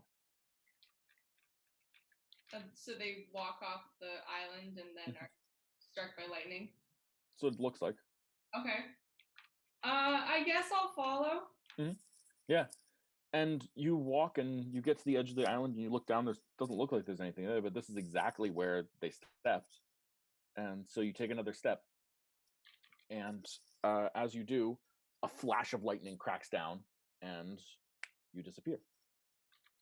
You find yourself in a room painted pale white, with white stone on the floors and pillars. And there's a chair sort of in the center of the room that looks very plush and comfy. It like is in a position that one would expect a throne, but it looks more like a plushy, comfy reading chair than a throne. And the person in the hood just sort of casually sits down in it and then gestures. And as they gesture, five chairs appear before them. Take a seat. Thank you, I said. And let's bring your friends into this, shall we? Okay. And this figure waves their hand, and the rest of you find yourselves in this pale room. And the fox folk is there too, Fuzzball. How much time has passed between her touching the table and then us getting flashed in there? For her, about 10-15 minutes. For you, about 10-15 seconds. Okay. I mean, I think that And it looks like she just, and like from your perspective, she just like touched the table and was like focusing on it for a little bit, and then suddenly you're all here. oh, she didn't disappear or anything. No. Okay. Hi, all. You had to touch the goddamn table. I had to touch the table. I had to. Where are the fish?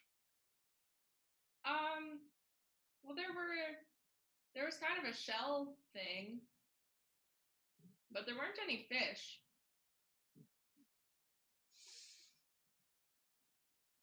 This is my new friend.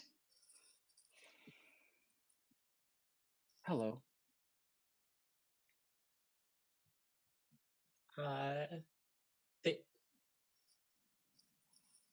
Are you sure they're your friend? No.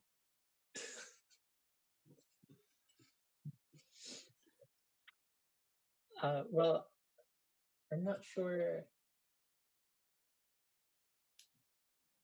This just feels a little awkward. Is it just me? Does anybody else feel like this is a little awkward? So you're the ones that destroyed the covering. Would you like some tea? Oh, how did you know that? Yes, please. She nods, and you see as one of the pillars in the room seems to start to break apart and almost fold in on itself. Even though it's this marble pillar, white marble pillar, it starts folding in on itself like origami. And before you, you see this weird, like paper almost figure made from this pillar fold down and start to walk awkwardly towards you, and then just hold its palms towards you and open. And inside you see a cup of tea, and it's steaming. Thanks.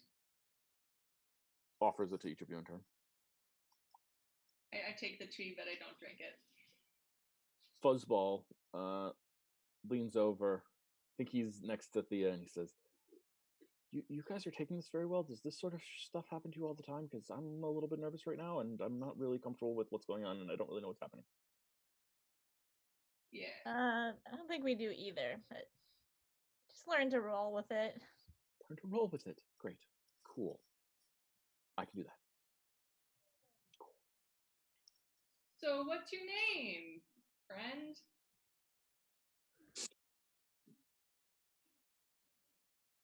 I've had many over my long life, but you can call me Avira.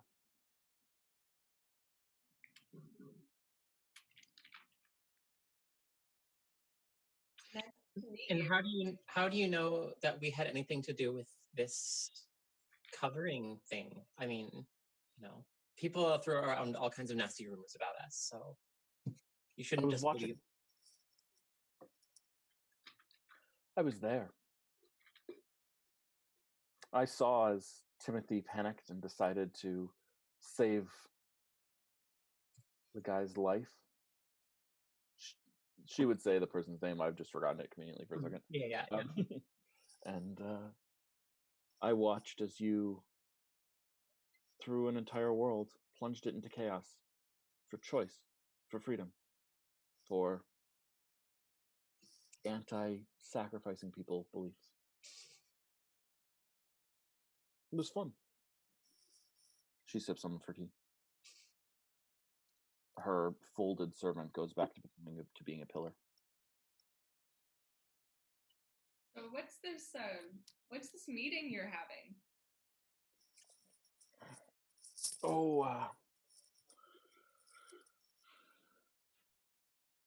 Some people are fighting about this planet. And what do you mean by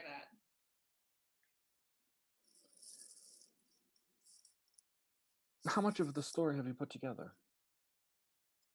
I don't feel a huge compulsion to go over everything that you might already know, and there's some things I won't even tell you, even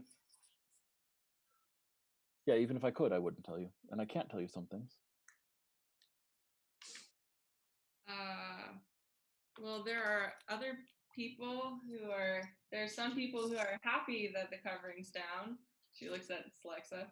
And there are other people who are not as happy about the covering being down. Mhm. Yes. I tend to be on the side of happy that it's down. That's why I sent you there in the first place, or arranged for you to be sent there. Oh, you did that. Yes. Did you do that through the Kava? It is within my power to manipulate people's divine visions so that they can see what I want them to see. A useful skill. Is it in your power to manipulate Astrovars too? No. Did you see? You saw Prism, the Prism figure there? Yes. Yes, those are hers. I didn't. I look at Nova. Yeah, the prison lady. Did she send those after us? Yes, I think that is fair to say. She did not wish the covering to come down, and you seemed like you might cause it. She's also interested in destroying the brain shrimp, wiping them from existence. Wait, who is this Prism you're talking about? Above your pay grade, dear. She's this big prism lady, and she's scary. Very bright. Some refer to her as the one true God, but not because she is the one true God. Those in the Empire are monotheistic, so they refer to her as that. Are you all gods? Godhood is a very complicated and difficult ability and or skill set. I was not born a god, but I was also not born exactly mortal. And were I born in the way that you imagine birth occurring, I certainly would not be mortal anymore. Do people on our planet think of you as gods? On this planet? Not me. Not for many times. Not for a long time. Selecta has poured a lot of whiskey from a flask into her tea, and passes the flask to Timothy. And she's yeah.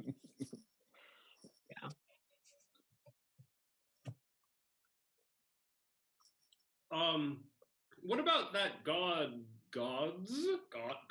that Caliban worships? What were they called? The Akutsong. Yeah. Are they here? That's complicated. The local deities that you all know and worship are really more facets of gods rather than gods themselves, different aspects of them. The Akutsong is an interesting practice, but basically there's this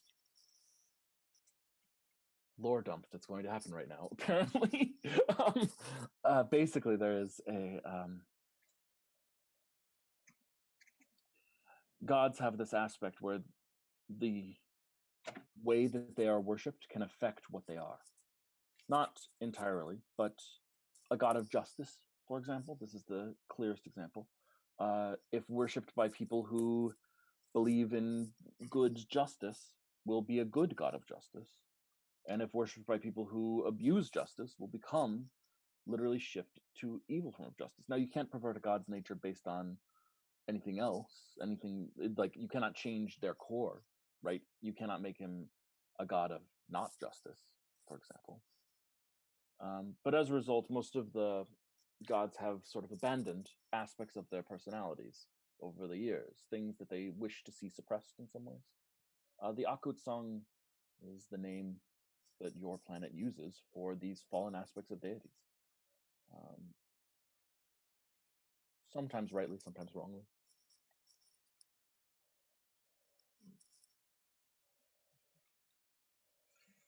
So what do you want with us? Ah, that is the question.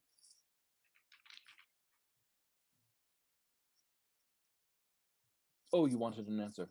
Oh, sorry. Presumptuous of you. No, I mean, you're doing good. I'm very pleased.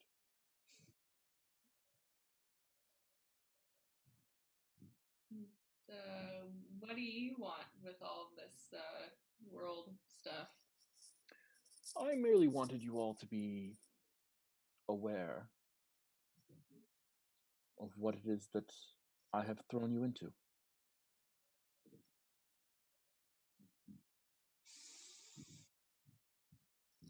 Gods develop their powers from their followers, from their worshippers. Not entirely, and not exclusively. We have other jobs and responsibilities and things that we must take on, of course, but fundamentally, it is important to me that this planet not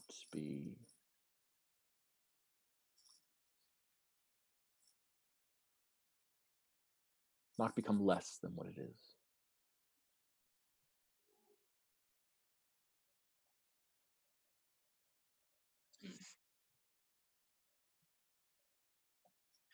What you were saying about gods, is that true of I don't know, for example, like Archfey as well? Do they develop power from their worshippers, or are they manipulated by them? I thought that was kind of the same thing. From what you were for saying. gods. For Archfey, they are more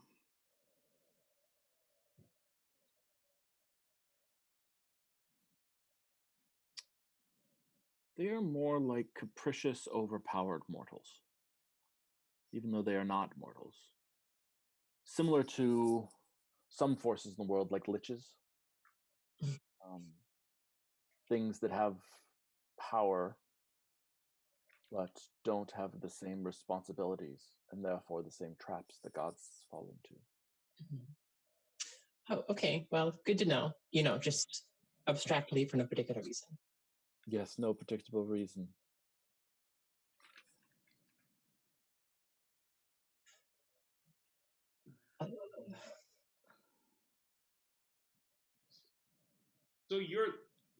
So you're like a god.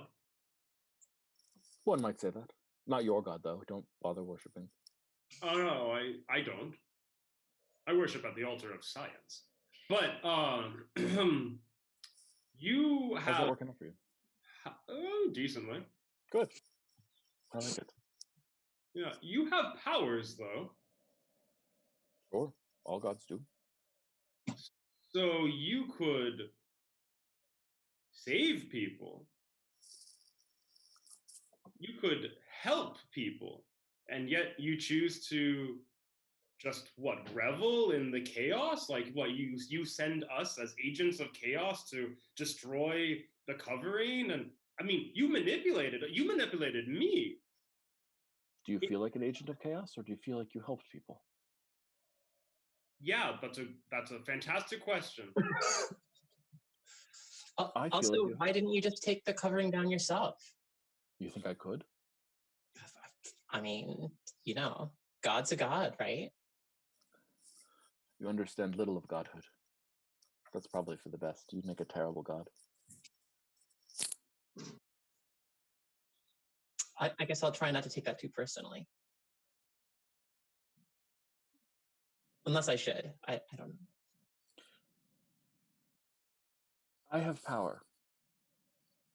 But my power works in limited and restricted ways.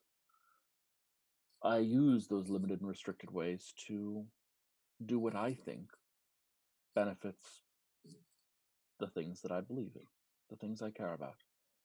Simultaneously, there are other beings with limited and restricted ways that are doing what they can to benefit the things that they care about, the things that they believe in. And simultaneously to that, there are other beings that aren't limited and restricted, though not as powerful, but still, they start doing things what they want. It all is a chaotic mess.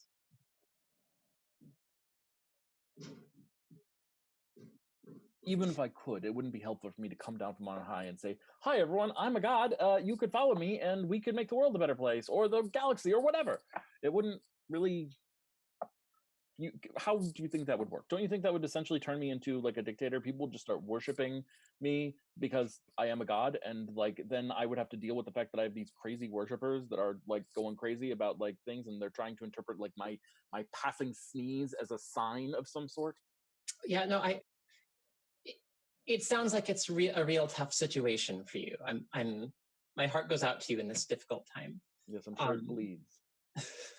So okay, but I feel like we're kind of missing the point that there is a we seem to gloss over pretty easily this idea that there's an all-powerful prism thing that wants to potentially like destroy us, and maybe so how can do we need to hide? But we can't. I mean, if they're a god, we can't. How can we stay safe from something like that? Can you protect us? Could I protect you? Sure, but that wouldn't do much. My goal is not to protect you. Well, but if you're putting all of this effort into talking to us lowly mortals, did I call you lowly? Well, I mean, my point is, surely you have some designs yes. for us, and those can't really happen unless we're safe from the crazy prism person. So it seems like it is in your, one way or another, it seems like it is in your best interest to protect us. I have no intention of keeping you safe. What is your goal?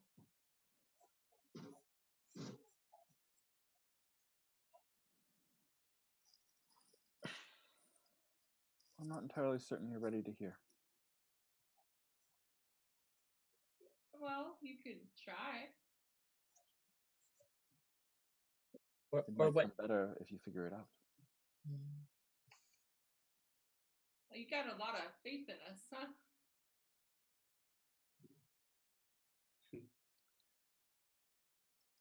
I like that inversion. A god with faith in its mortals. I wouldn't say I have faith, though. I would say instead that I have hope.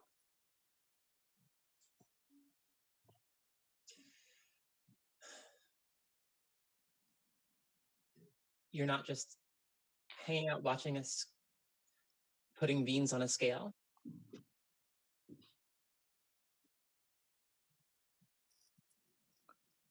I have tried to put you, or arrange for you, to be where I think it will help you learn the lessons you need to learn.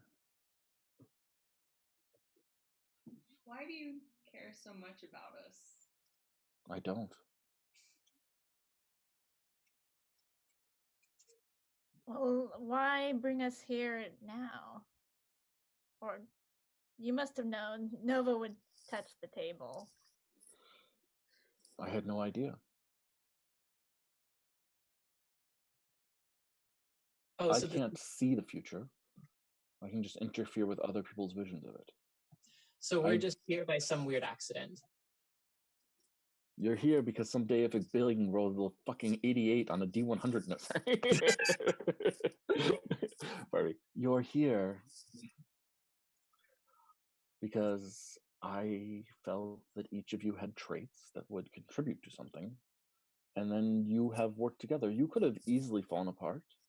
You're not my first group that I've attempted to guide. You're not the first group of people I've attempted to help, or my first attempt to change things for the better. Many of them fail. Most, I would say, fail. Some succeed. Most, I would say, it's actually a mix. Some failures, some successes. Even this group, originally I thought Caliban was one of you. It is not so. Yeah, no shit.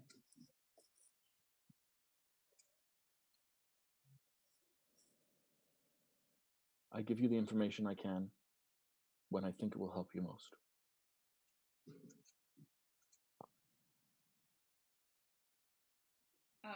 Is there anything that you think we should know about the plans for the covering in that big meeting room? The prism is ascendant. Its power is growing, not shrinking. And it represents the Empire. And no matter what it says in that meeting room, no matter who it's chastising, no matter how much it chastises me as it is doing right now for my argument, it has designs for this world. And that is why I brought you to that meeting. You said it represents the Empire. It is their deity. Then why isn't it thrilled about the covering coming down? I thought the Empire was the best thing that ever happened to them. Why indeed?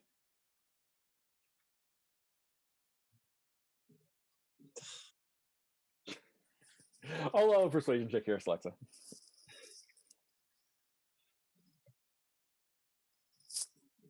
Okay. So Alexa's attempt to persuade a god. Let's see how it goes. No promises. Oh, dang. I can give you this piece of information that you ask, but then I will not be able to give you any more for a while. Them's the rules. Well, I feel like the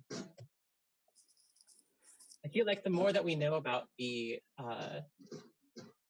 all-powerful being that is trying to murder us, the better. It is happy that the covering came down, but if it admitted to being happy that the covering came down, it would lose face and standing among others. It would face a revolt. Oh, well, yeah, I guess that makes sense. And so instead pretends to be annoyed that the covering is down when in reality it is thrilled. Wow, well, gods are really not much different from people in some way, after all, huh? These ones. There are others, though, more primal ones, forces, things that are aspects of reality. There's even one here on Celestra that I've grown quite fond of.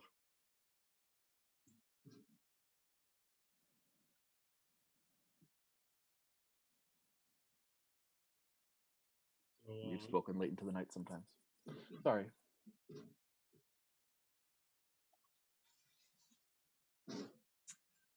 Well, I'm guessing if we're on our way to Celestra and you found us here, then we must be going in the direction you want us to. You probably had this planned all along, huh?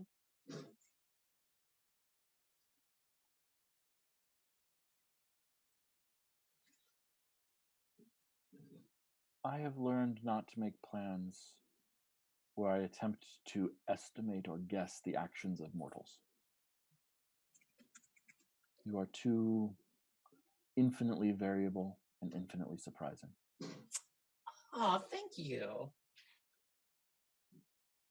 That's really sweet. By the way, I may have done this wrong. Is this Foxfolk one of you or no? Oh, he's kind of one of us. He's cool. I just was far away and I couldn't tell. Yeah, what's up with What Fuzzball? How is he taking all this? Yeah, Fuzzball's like, what the fuck is going on? I am so confused. You guys are talking about proper nouns and stuff that doesn't make any sense, and just like you seem confused, but I'm really confused. And like, it's like I wouldn't call it a panic attack, but definitely there's like a lot of these three tails just like swishing like aggravatedly back and forth. So Alexa takes the flask away from Timothy and gives it to Fuzzball. Fuzzball takes it and like downs it.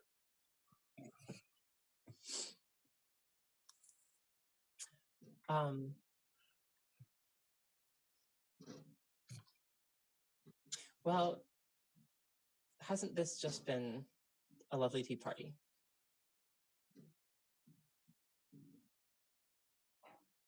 We've gained so much information that doesn't help us with anything. It's fantastic.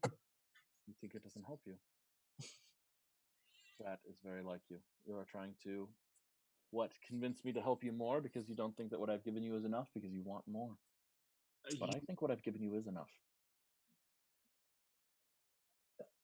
It's ridiculous. You have the power to do other things, and you just refuse to. This is insane. You're just... What would you have me do? Anything to outright help our planet.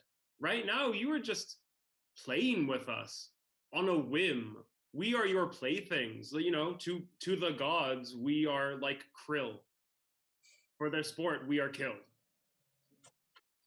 You know, Timothy would make a pretty good god. Maybe you should just make him one, and then he can make all these choices. You interested? No, I'll pass. You have the temperament. Right? That's what I'm saying. Is that a compliment? I'm not sure. You're getting to know me already. Well, Timothy, you come up with a way that I can help, and I will do it. What about that Bagley Black Eyes guy? Can you take him out? No. Oh. Could you tip the scales in our favor or our colleagues' favors? Yes. That's why you're going there. Oh, yes. Yes. You are the coin that tips the scale. Wow, you are claiming credit for the thing that we chose to do. No. You get the credit.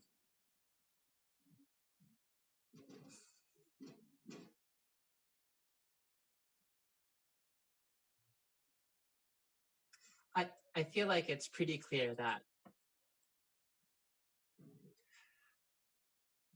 we've gotten all we're going to out of this conversation.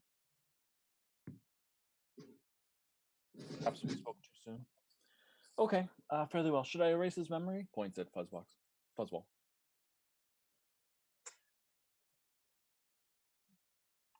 Just the recent parts.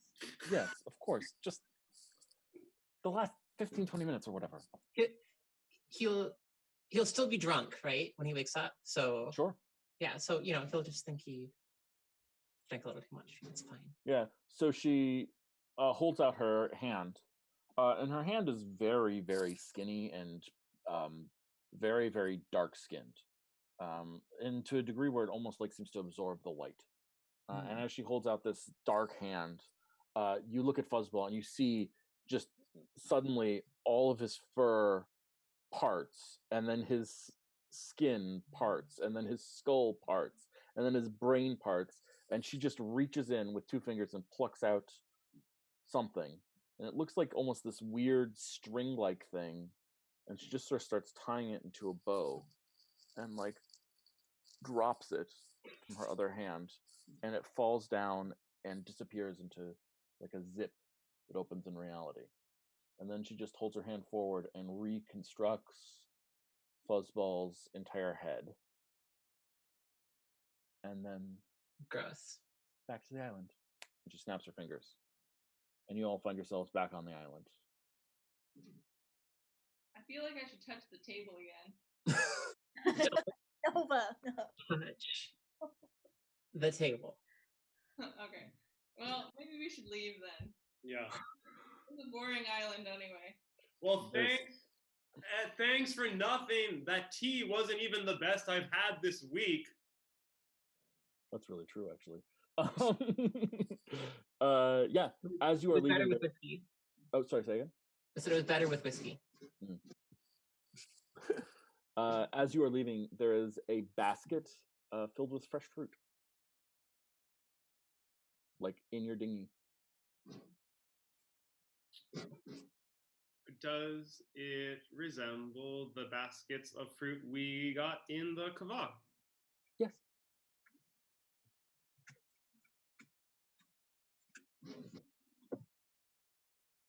In the sense that it's the same make of basket filled with fruit. You don't think he sent those, do you? She? He? Depends on when you meet them. Shifting pronouns.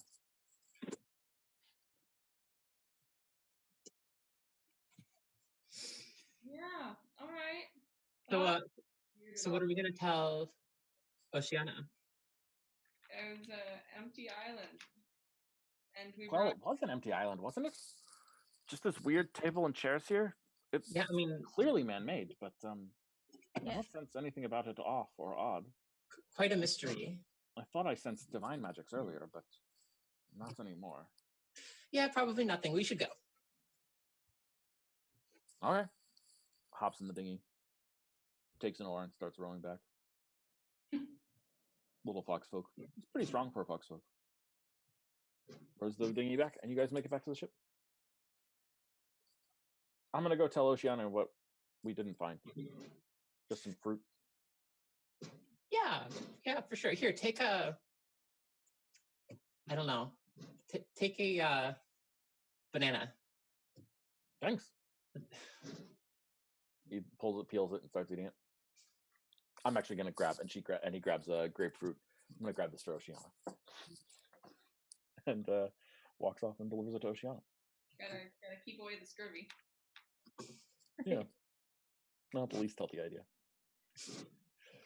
Okay, let's dive back into some scenes. See if people want to do things. Ship keeps sailing, and we will say that in the evening, fish is cooked for all, caught by Timothy and Mirko, largely. Though there's some stored stuff as well. They have dried fish, but for the first evening off of the land, they tend to bring some fresh fish with them, just for the sake of it. But it usually goes pretty quickly. But then we've got the Timothy and Mirko team, Captains of Fish as well. Food is served and eaten. Well, there's a mess, and you guys are fed there. Yeah, let's do a couple more scenes. Celexa, it's evening. You have something you want to do? Yeah. So, sorry, that's the cat. It's a Most cat stream, annoying- so it's okay. Most like cats. annoying meow ever. Yeah. So I think that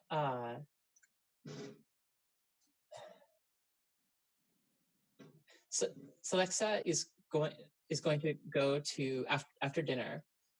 She's going to go to talk to Nova and say, "Hey, do you want to go have a drink with the captain with me?" Yeah, that sounds good. And she says, I've got a special surprise. I think that maybe will convince her to hang out with us and drink for a little bit. And I'm gonna cast enhance ability on myself and enhance my constitution. Okay. And let's go. Heavy drinking going on. Okay. Sorry? Some heavy drinking going to go on, I guess. And let's go.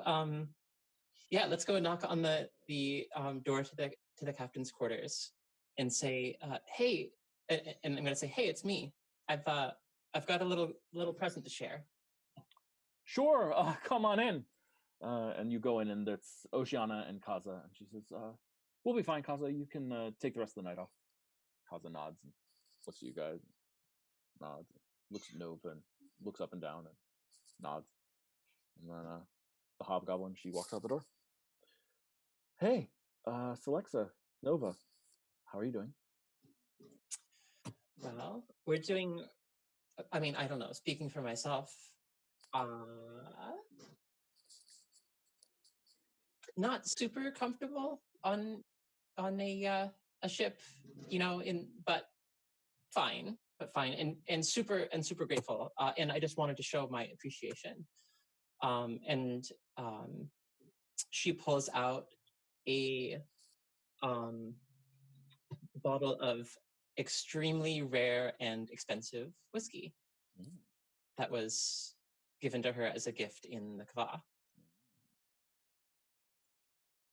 I'm not familiar, but let's dive on in. Would you like some? I'll share it with you. I know how to be a host. Yeah, well, and I was hoping, yeah, I was hoping we could share at least a little bit. It's been a while, I have to admit, it's been years since I've even had this stuff. But this was like the best whiskey in my my parents' cabinet, and that was saying something. Sure, yeah, of course. And she goes and she grabs 3 glasses from like a bar that she has set up in her room. Her room is much nicer than your room, obviously. Like, not surprisingly, it's like the pirate captain's room, and Right. it's got maps all over the walls. Clearly, this is someone who is like interested in maps and things like that. I'll allow either one of you to roll an insight check to analyze what you can figure out about her from her room. Yeah, go for it, Nova.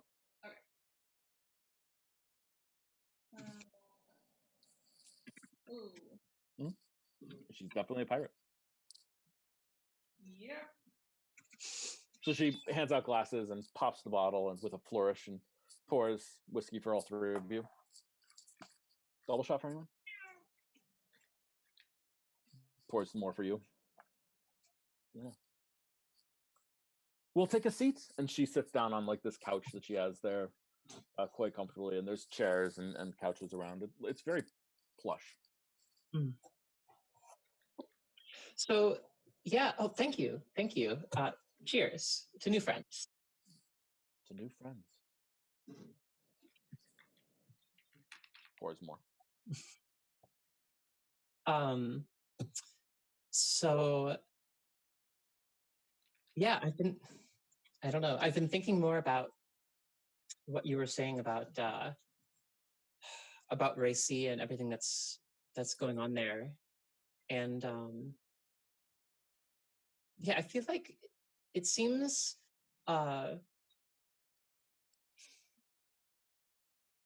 definitely a little dangerous there right now. Like, I have to admit, I'm a little concerned about what we'll find when we get there. Yeah, I was worried the city would be in ruins. My sources told me there was a tidal wave that was somehow aborted or avoided. I don't know exactly what happened there. Do you think that's also has to do with the covering? No, I mean, maybe. I really don't know.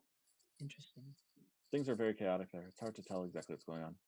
And there's a plague and a famine also? Well, there's a plague, and the plague has caused a famine. Oh, what? Can you tell me more about this plague? Sure, yeah. I mean, I don't know much, but there's a plague. It seems to have come to town. It's infected all of their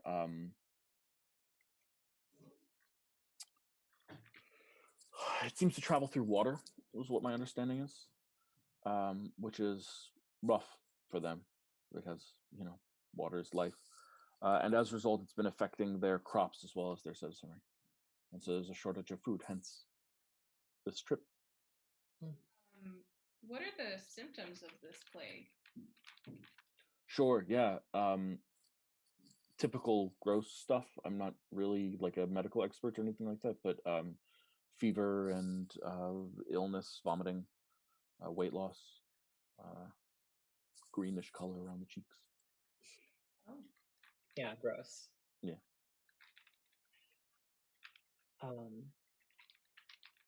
Yeah, so do you know,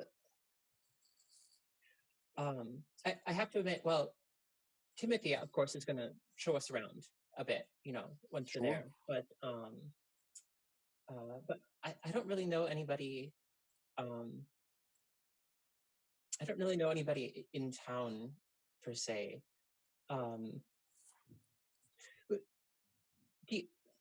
This might not be something you would know, but is there such thing as like a magic shop or something? Have you heard of such a place in Racy?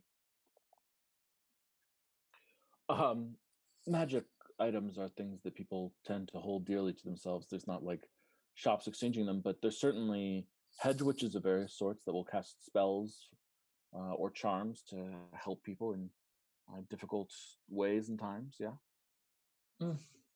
Interesting. Hedge witches. Hedge witches. Yeah. I feel like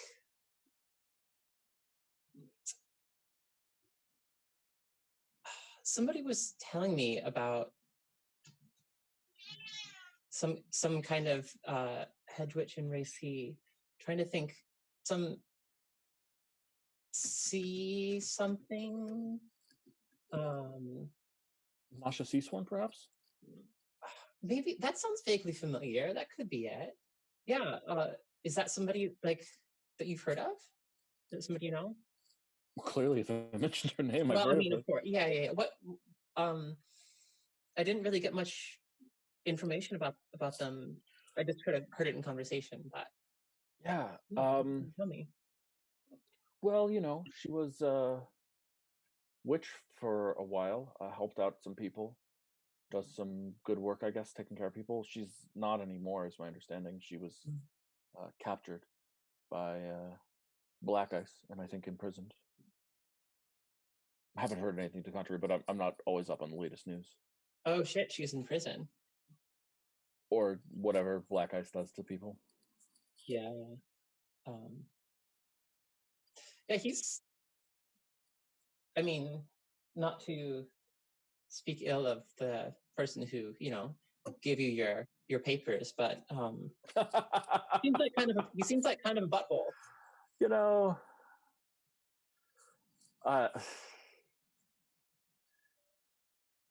He may be worse than most, but my experience is that every leader's an asshole. And that every leader sucks. And that all of them are in it for themselves. And all of them have all this immense amount of power that they then just use in bizarre and foolish ways rather than, I don't know, alleviating the suffering of people. Yeah, I mean, and in a world like that, you might as well just be a pirate. Exactly. Look out for yourself. Look out for your crew. Take care of your people. Have a good drink at the end of the day. Cheers to that.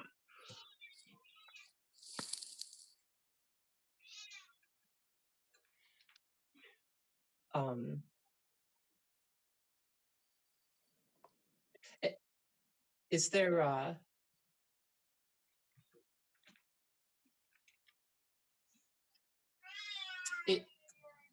is there anybody that you trust in Racy to give, say, a warm welcome to some well-intentioned strangers? Whether it's finding a place to a nice place to sleep, or or a warm meal, or showing us around town, or getting some information. Not entirely certain what you're looking for. Well, we're coming into Racy into a kind of difficult situation, not really knowing folks there, and Are you planning on getting involved? If you're not planning to get involved, then I think you're fine. If you're planning on getting involved, well, then we need to talk about which side you're planning on getting involved in. I've got contacts on both sides. I mean, if we were, I don't know, how would we know that you wouldn't just sell us out? You are a pirate after all. Haven't sold you out yet. Yeah, well, that remains to be seen. Got an offer too. Did you know that? Sorry? I got an didn't hear that. offer too. Oh, you did you? Weird guy in a coat said that you had something on board this ship, that you were bringing something onto this ship that shouldn't be here, that the world will be better without. Wanted me to search your suitcases and then see what I find, and he said kill it if it's alive. Was this a Kavanian? He kept his hood up so I couldn't see, but his accent certainly would place him there. Yeah, okay. That scans. So what's this thing that you have?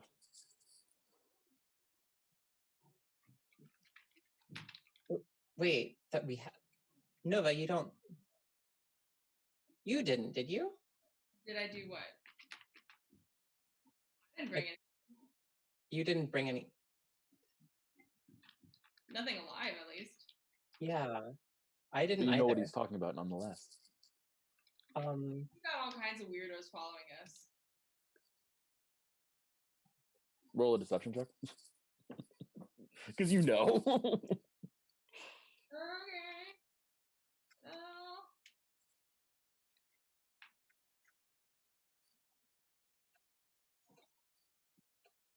Wrong one. Yeah. So she looks at you, nods. Okay. Nothing to be worried about. I mean, I don't think that they really would have brought them Is there anyway. friction between you guys and the other two? We are we're a big happy family. Tight knit and trusting. Fair.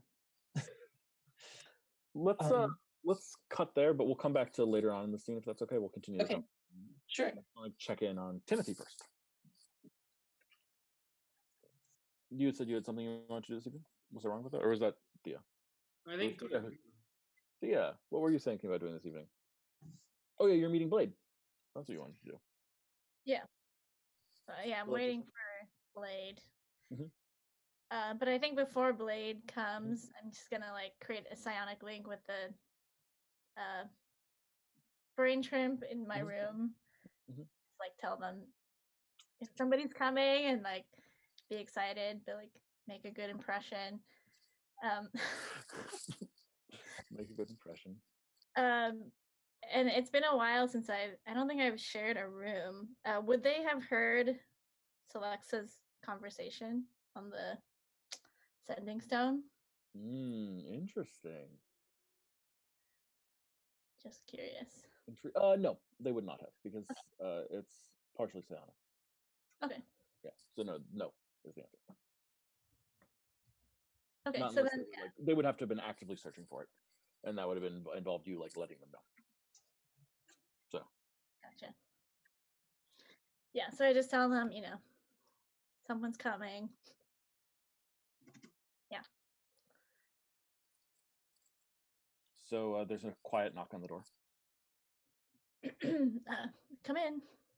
Door opens. Blade enters. Hi. I'm glad you came. Sure. You colored me intrigued. Let's just make sure the door is shut. Okay. So I'm gonna show you something, and it looks a little weird, but don't be alarmed. They cannot hurt you.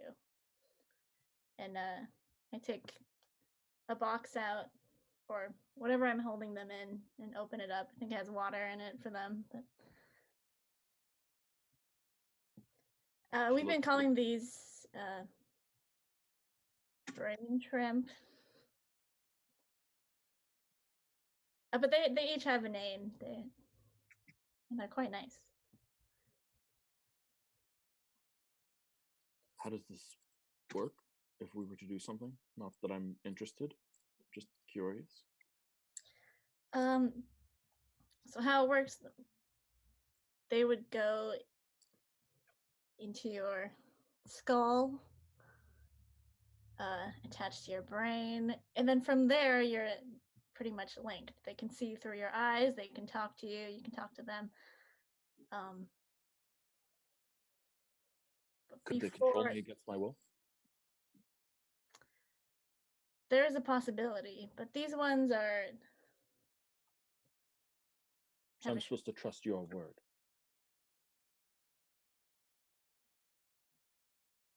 Pretty much. Were you ever taken over?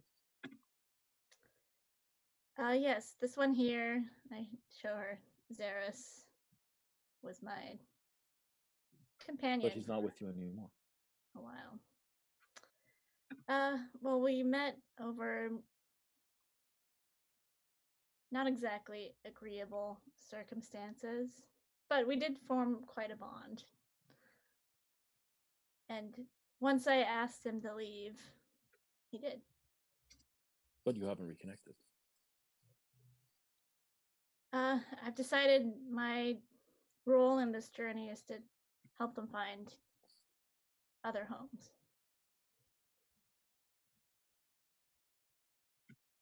You can understand how that's not a great sales pitch. Yeah, I'm working on it.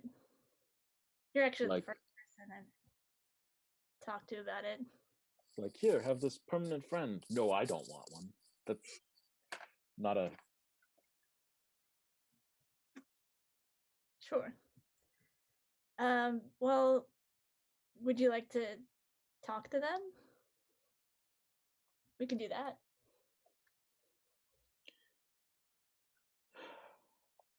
Yeah? Yes. I just want to warn you. My husband, that I've mentioned several times, he's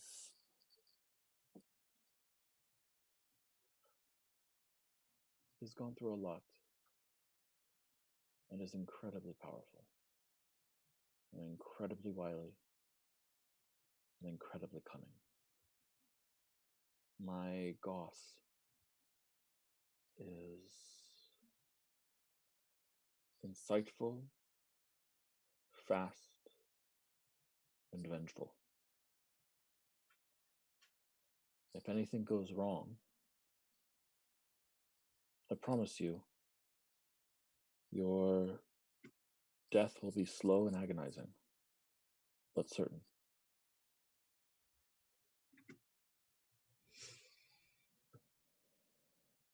I understand. Well, let's do this thing. Really? Sure. Okay. And I think I've sort of chosen one that I thought might be a good this might feel a little weird, and I just hold it up to her ear. Mm-hmm. And we watch as it slithers into her ear.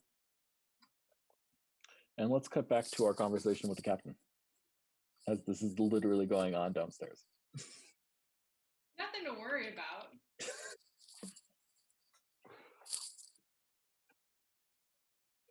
So I have not sold you out yet, but you wish for context in Celestra, but you don't want to tell me which side you're supporting, so that means that on some level you probably doubt my loyalties. Which is probably fair. I am a pirate, after all. What side do you support? I mean, I have divided loyalties. In general, though, I'm a pirate, and I don't really care about governments. even when governments are offering me money. Well, like you said, the, the leaders are all terrible anyways, right? So Exactly. why get attached? Yes. And theoretically, if somebody, wasn't super attached to Magli Black Ice, for example, and was kind of imagining that the world would be a better place without him in it. Purely hypothetically, where might a person like that go in Raisi?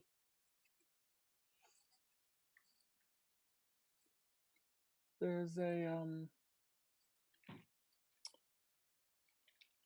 temple that I'd send you to, dedicated to Tamden.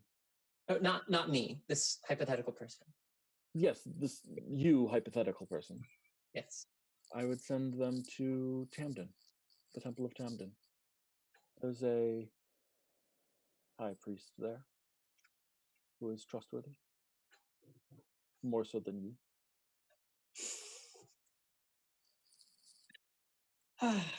You just,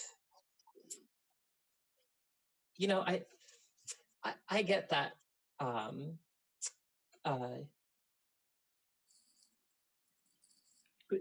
She puts her arm around Nova. We're kind of like pirates. Where people tend to distrust us at first, but you learn to love us.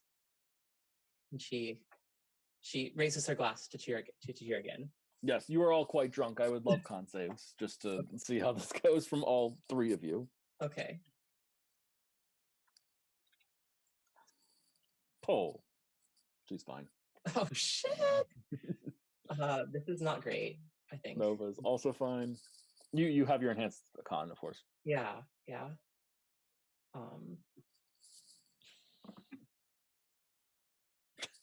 And get a 10. You are quite drunk, Alexa. Okay. All right. So yeah, I mean, we're not. People don't trust us, but you learn to love us.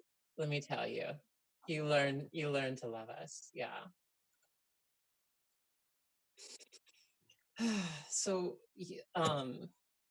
and yet, where did you say you were going after Racy? You said you were going somewhere.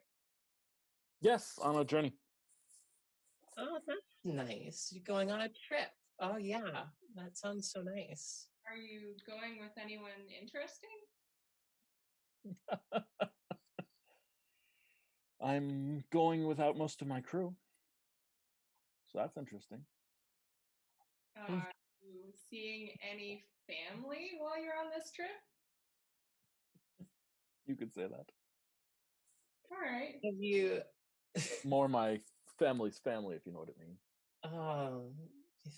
Family's family. That's funny. Have you ever seen a god? My father thinks he's a god.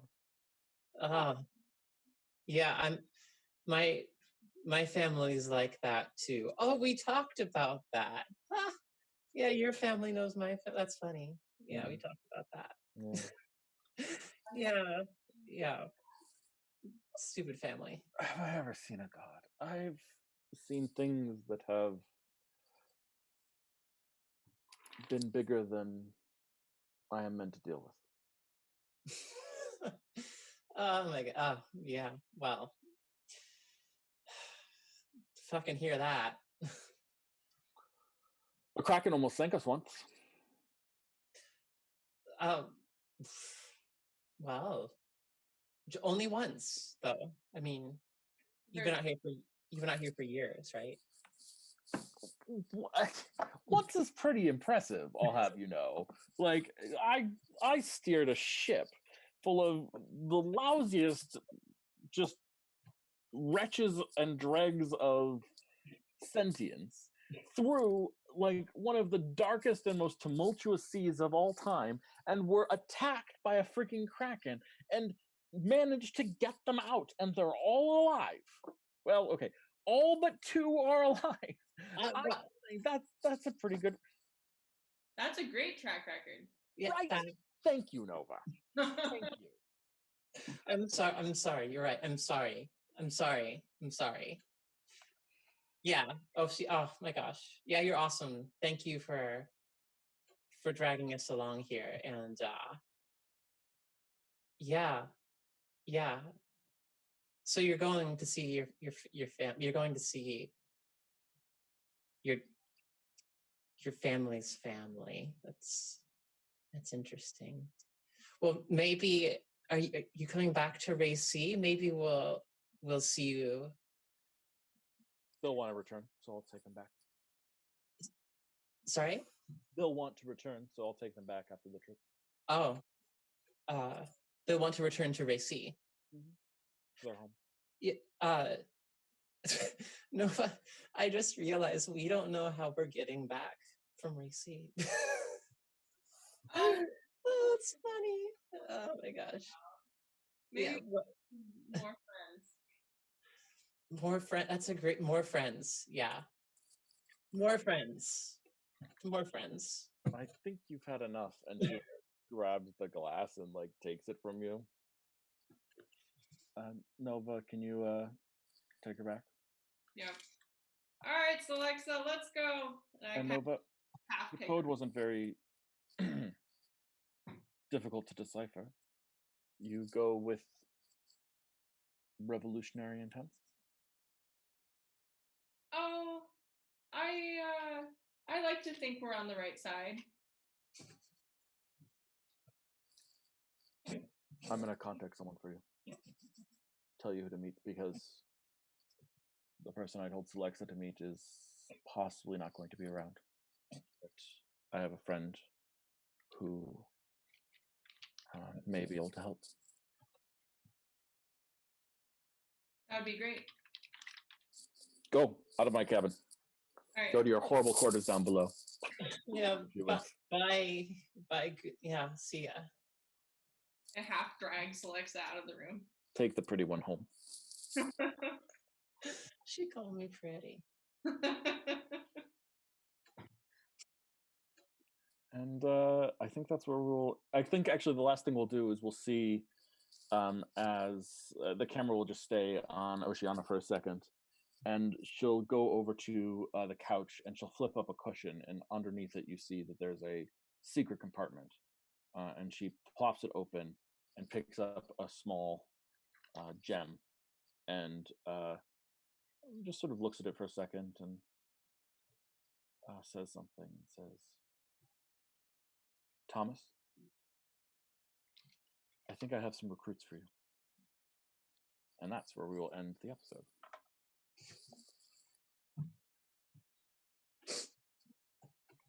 Well, there you go, guys. Let's check in on these experience points and all that good stuff.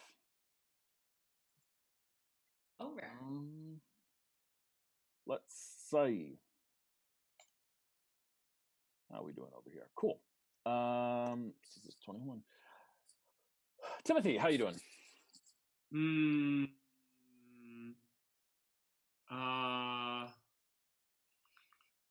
Well, I guess technically I hid my brain shrimp on the boat, so yeah, I think you definitively did. I did not talk to any of my teammates about vetting them. Nope. I would say that I absolutely jeopardized myself or the mission by provoking a god. I strongly agree. I strongly agree. There were several times in that conversation where I was thinking, man, I'd smite Timothy here. But would Avira? Probably not. But I would definitely agree. Okay. Alexa. Okay. So I think that for her guiding light, which is to sort of like proving to herself and others that she has her own worth, I think, you know, having this conversation with this is her first like real direct conversation with a god. Mm-hmm. Surely not. I mean, yeah. And I think that's maybe has filled her with some a little bit of extra self-confidence, you know. So I think that I think that she and you know she like pushed them a little bit also, and so I think she's feeling good about that. So I Yeah. would say yes on the guiding light. Mhm. Belief one, finding out more from Oceana about where she's going after she drops them off in Ray C. You tried, but I don't think you succeeded. Yeah, And you got part of the information, right? She admitted that she's going with her family's family, whatever that means. Right. And then belief two, continuing with the murder investigation while on their journey. I think that was the intent of like trying to make the trying to like check on the sending stone and then make the connections in Racy to kind of set them up. Yeah. So that I feel like is also in progress. So I feel like that's a partial. Yep, I agree. And Thea. Okay, my guiding light to get closer to the team. Do you feel like you did that? Say? Maybe just by like that weird table and like I don't know. Seems like a weird bonding thing, like something you would remember Sure. for a long time. I'll take that. That seems fair. All right, then belief one, I got the brain shrimp onto the boat. Yep. By Celexa's unwitting help. Thanks. Unwitting help is still help. Yeah. Belief two, I got someone to host a brain shrimp. Yeah. We'll see what happens to Orta Shadowblade, aka Blade. Hopefully it's all good. We'll find out.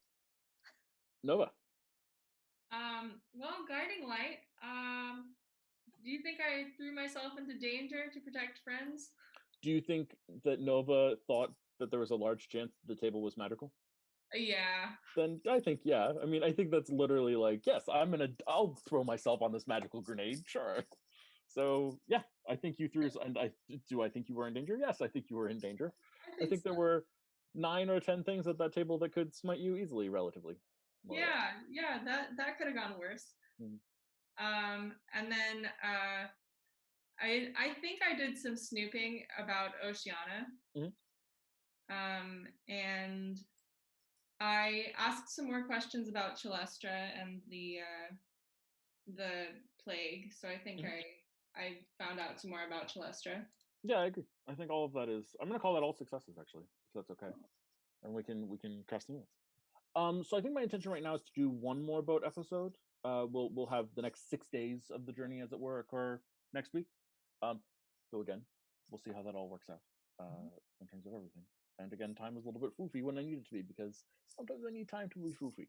So, you know, I think sometimes I have this nightmare scenario of like doing a crossover episode and like someone says, well, no, it was 8 days ago that this happened, and someone else is like, what do you mean? Well, that couldn't have been me then, because I wasn't there. I haven't been there for 16 days or whatever. And I'm just sitting there thinking, no, it's just I'm bad at time. And we are not.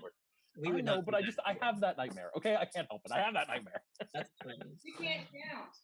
Yeah, that's even better. I think generally speaking, I have learned I started doing this with one of my groups that was really into like deducing timelines of things. I don't know why they're so into it, but for whatever reason, I started when they ask when something happens, I say instead of answering like 3 months ago or 4 months ago, I tell them at the expected timeline, or there's something funny about their timeline there. Just like, because that's really what they're asking, you know. So fair enough. It's just time. Jeremy Bearimy. Jeremy exactly. That eye broke me. That daughter. Yeah. We'll see the eye broke me. Okay. Well, there we go. Thank you all so much for watching. Hope you enjoyed the show. Please check out some of our other content. Follow our channel, and you'll be able to get notifications when we go live. We go live roughly 4 times a week with lots of good stuff, and all sorts of cool and exciting plot twists ahead. And I think not next week, but the week after, we'll start we'll have a couple of crossover episodes, probably 2. Just a guess. We'll see what that looks like or how we can make that work. And should be fun. Okay, bye everyone. We're out. Don't forget to call your cat and feed your mom.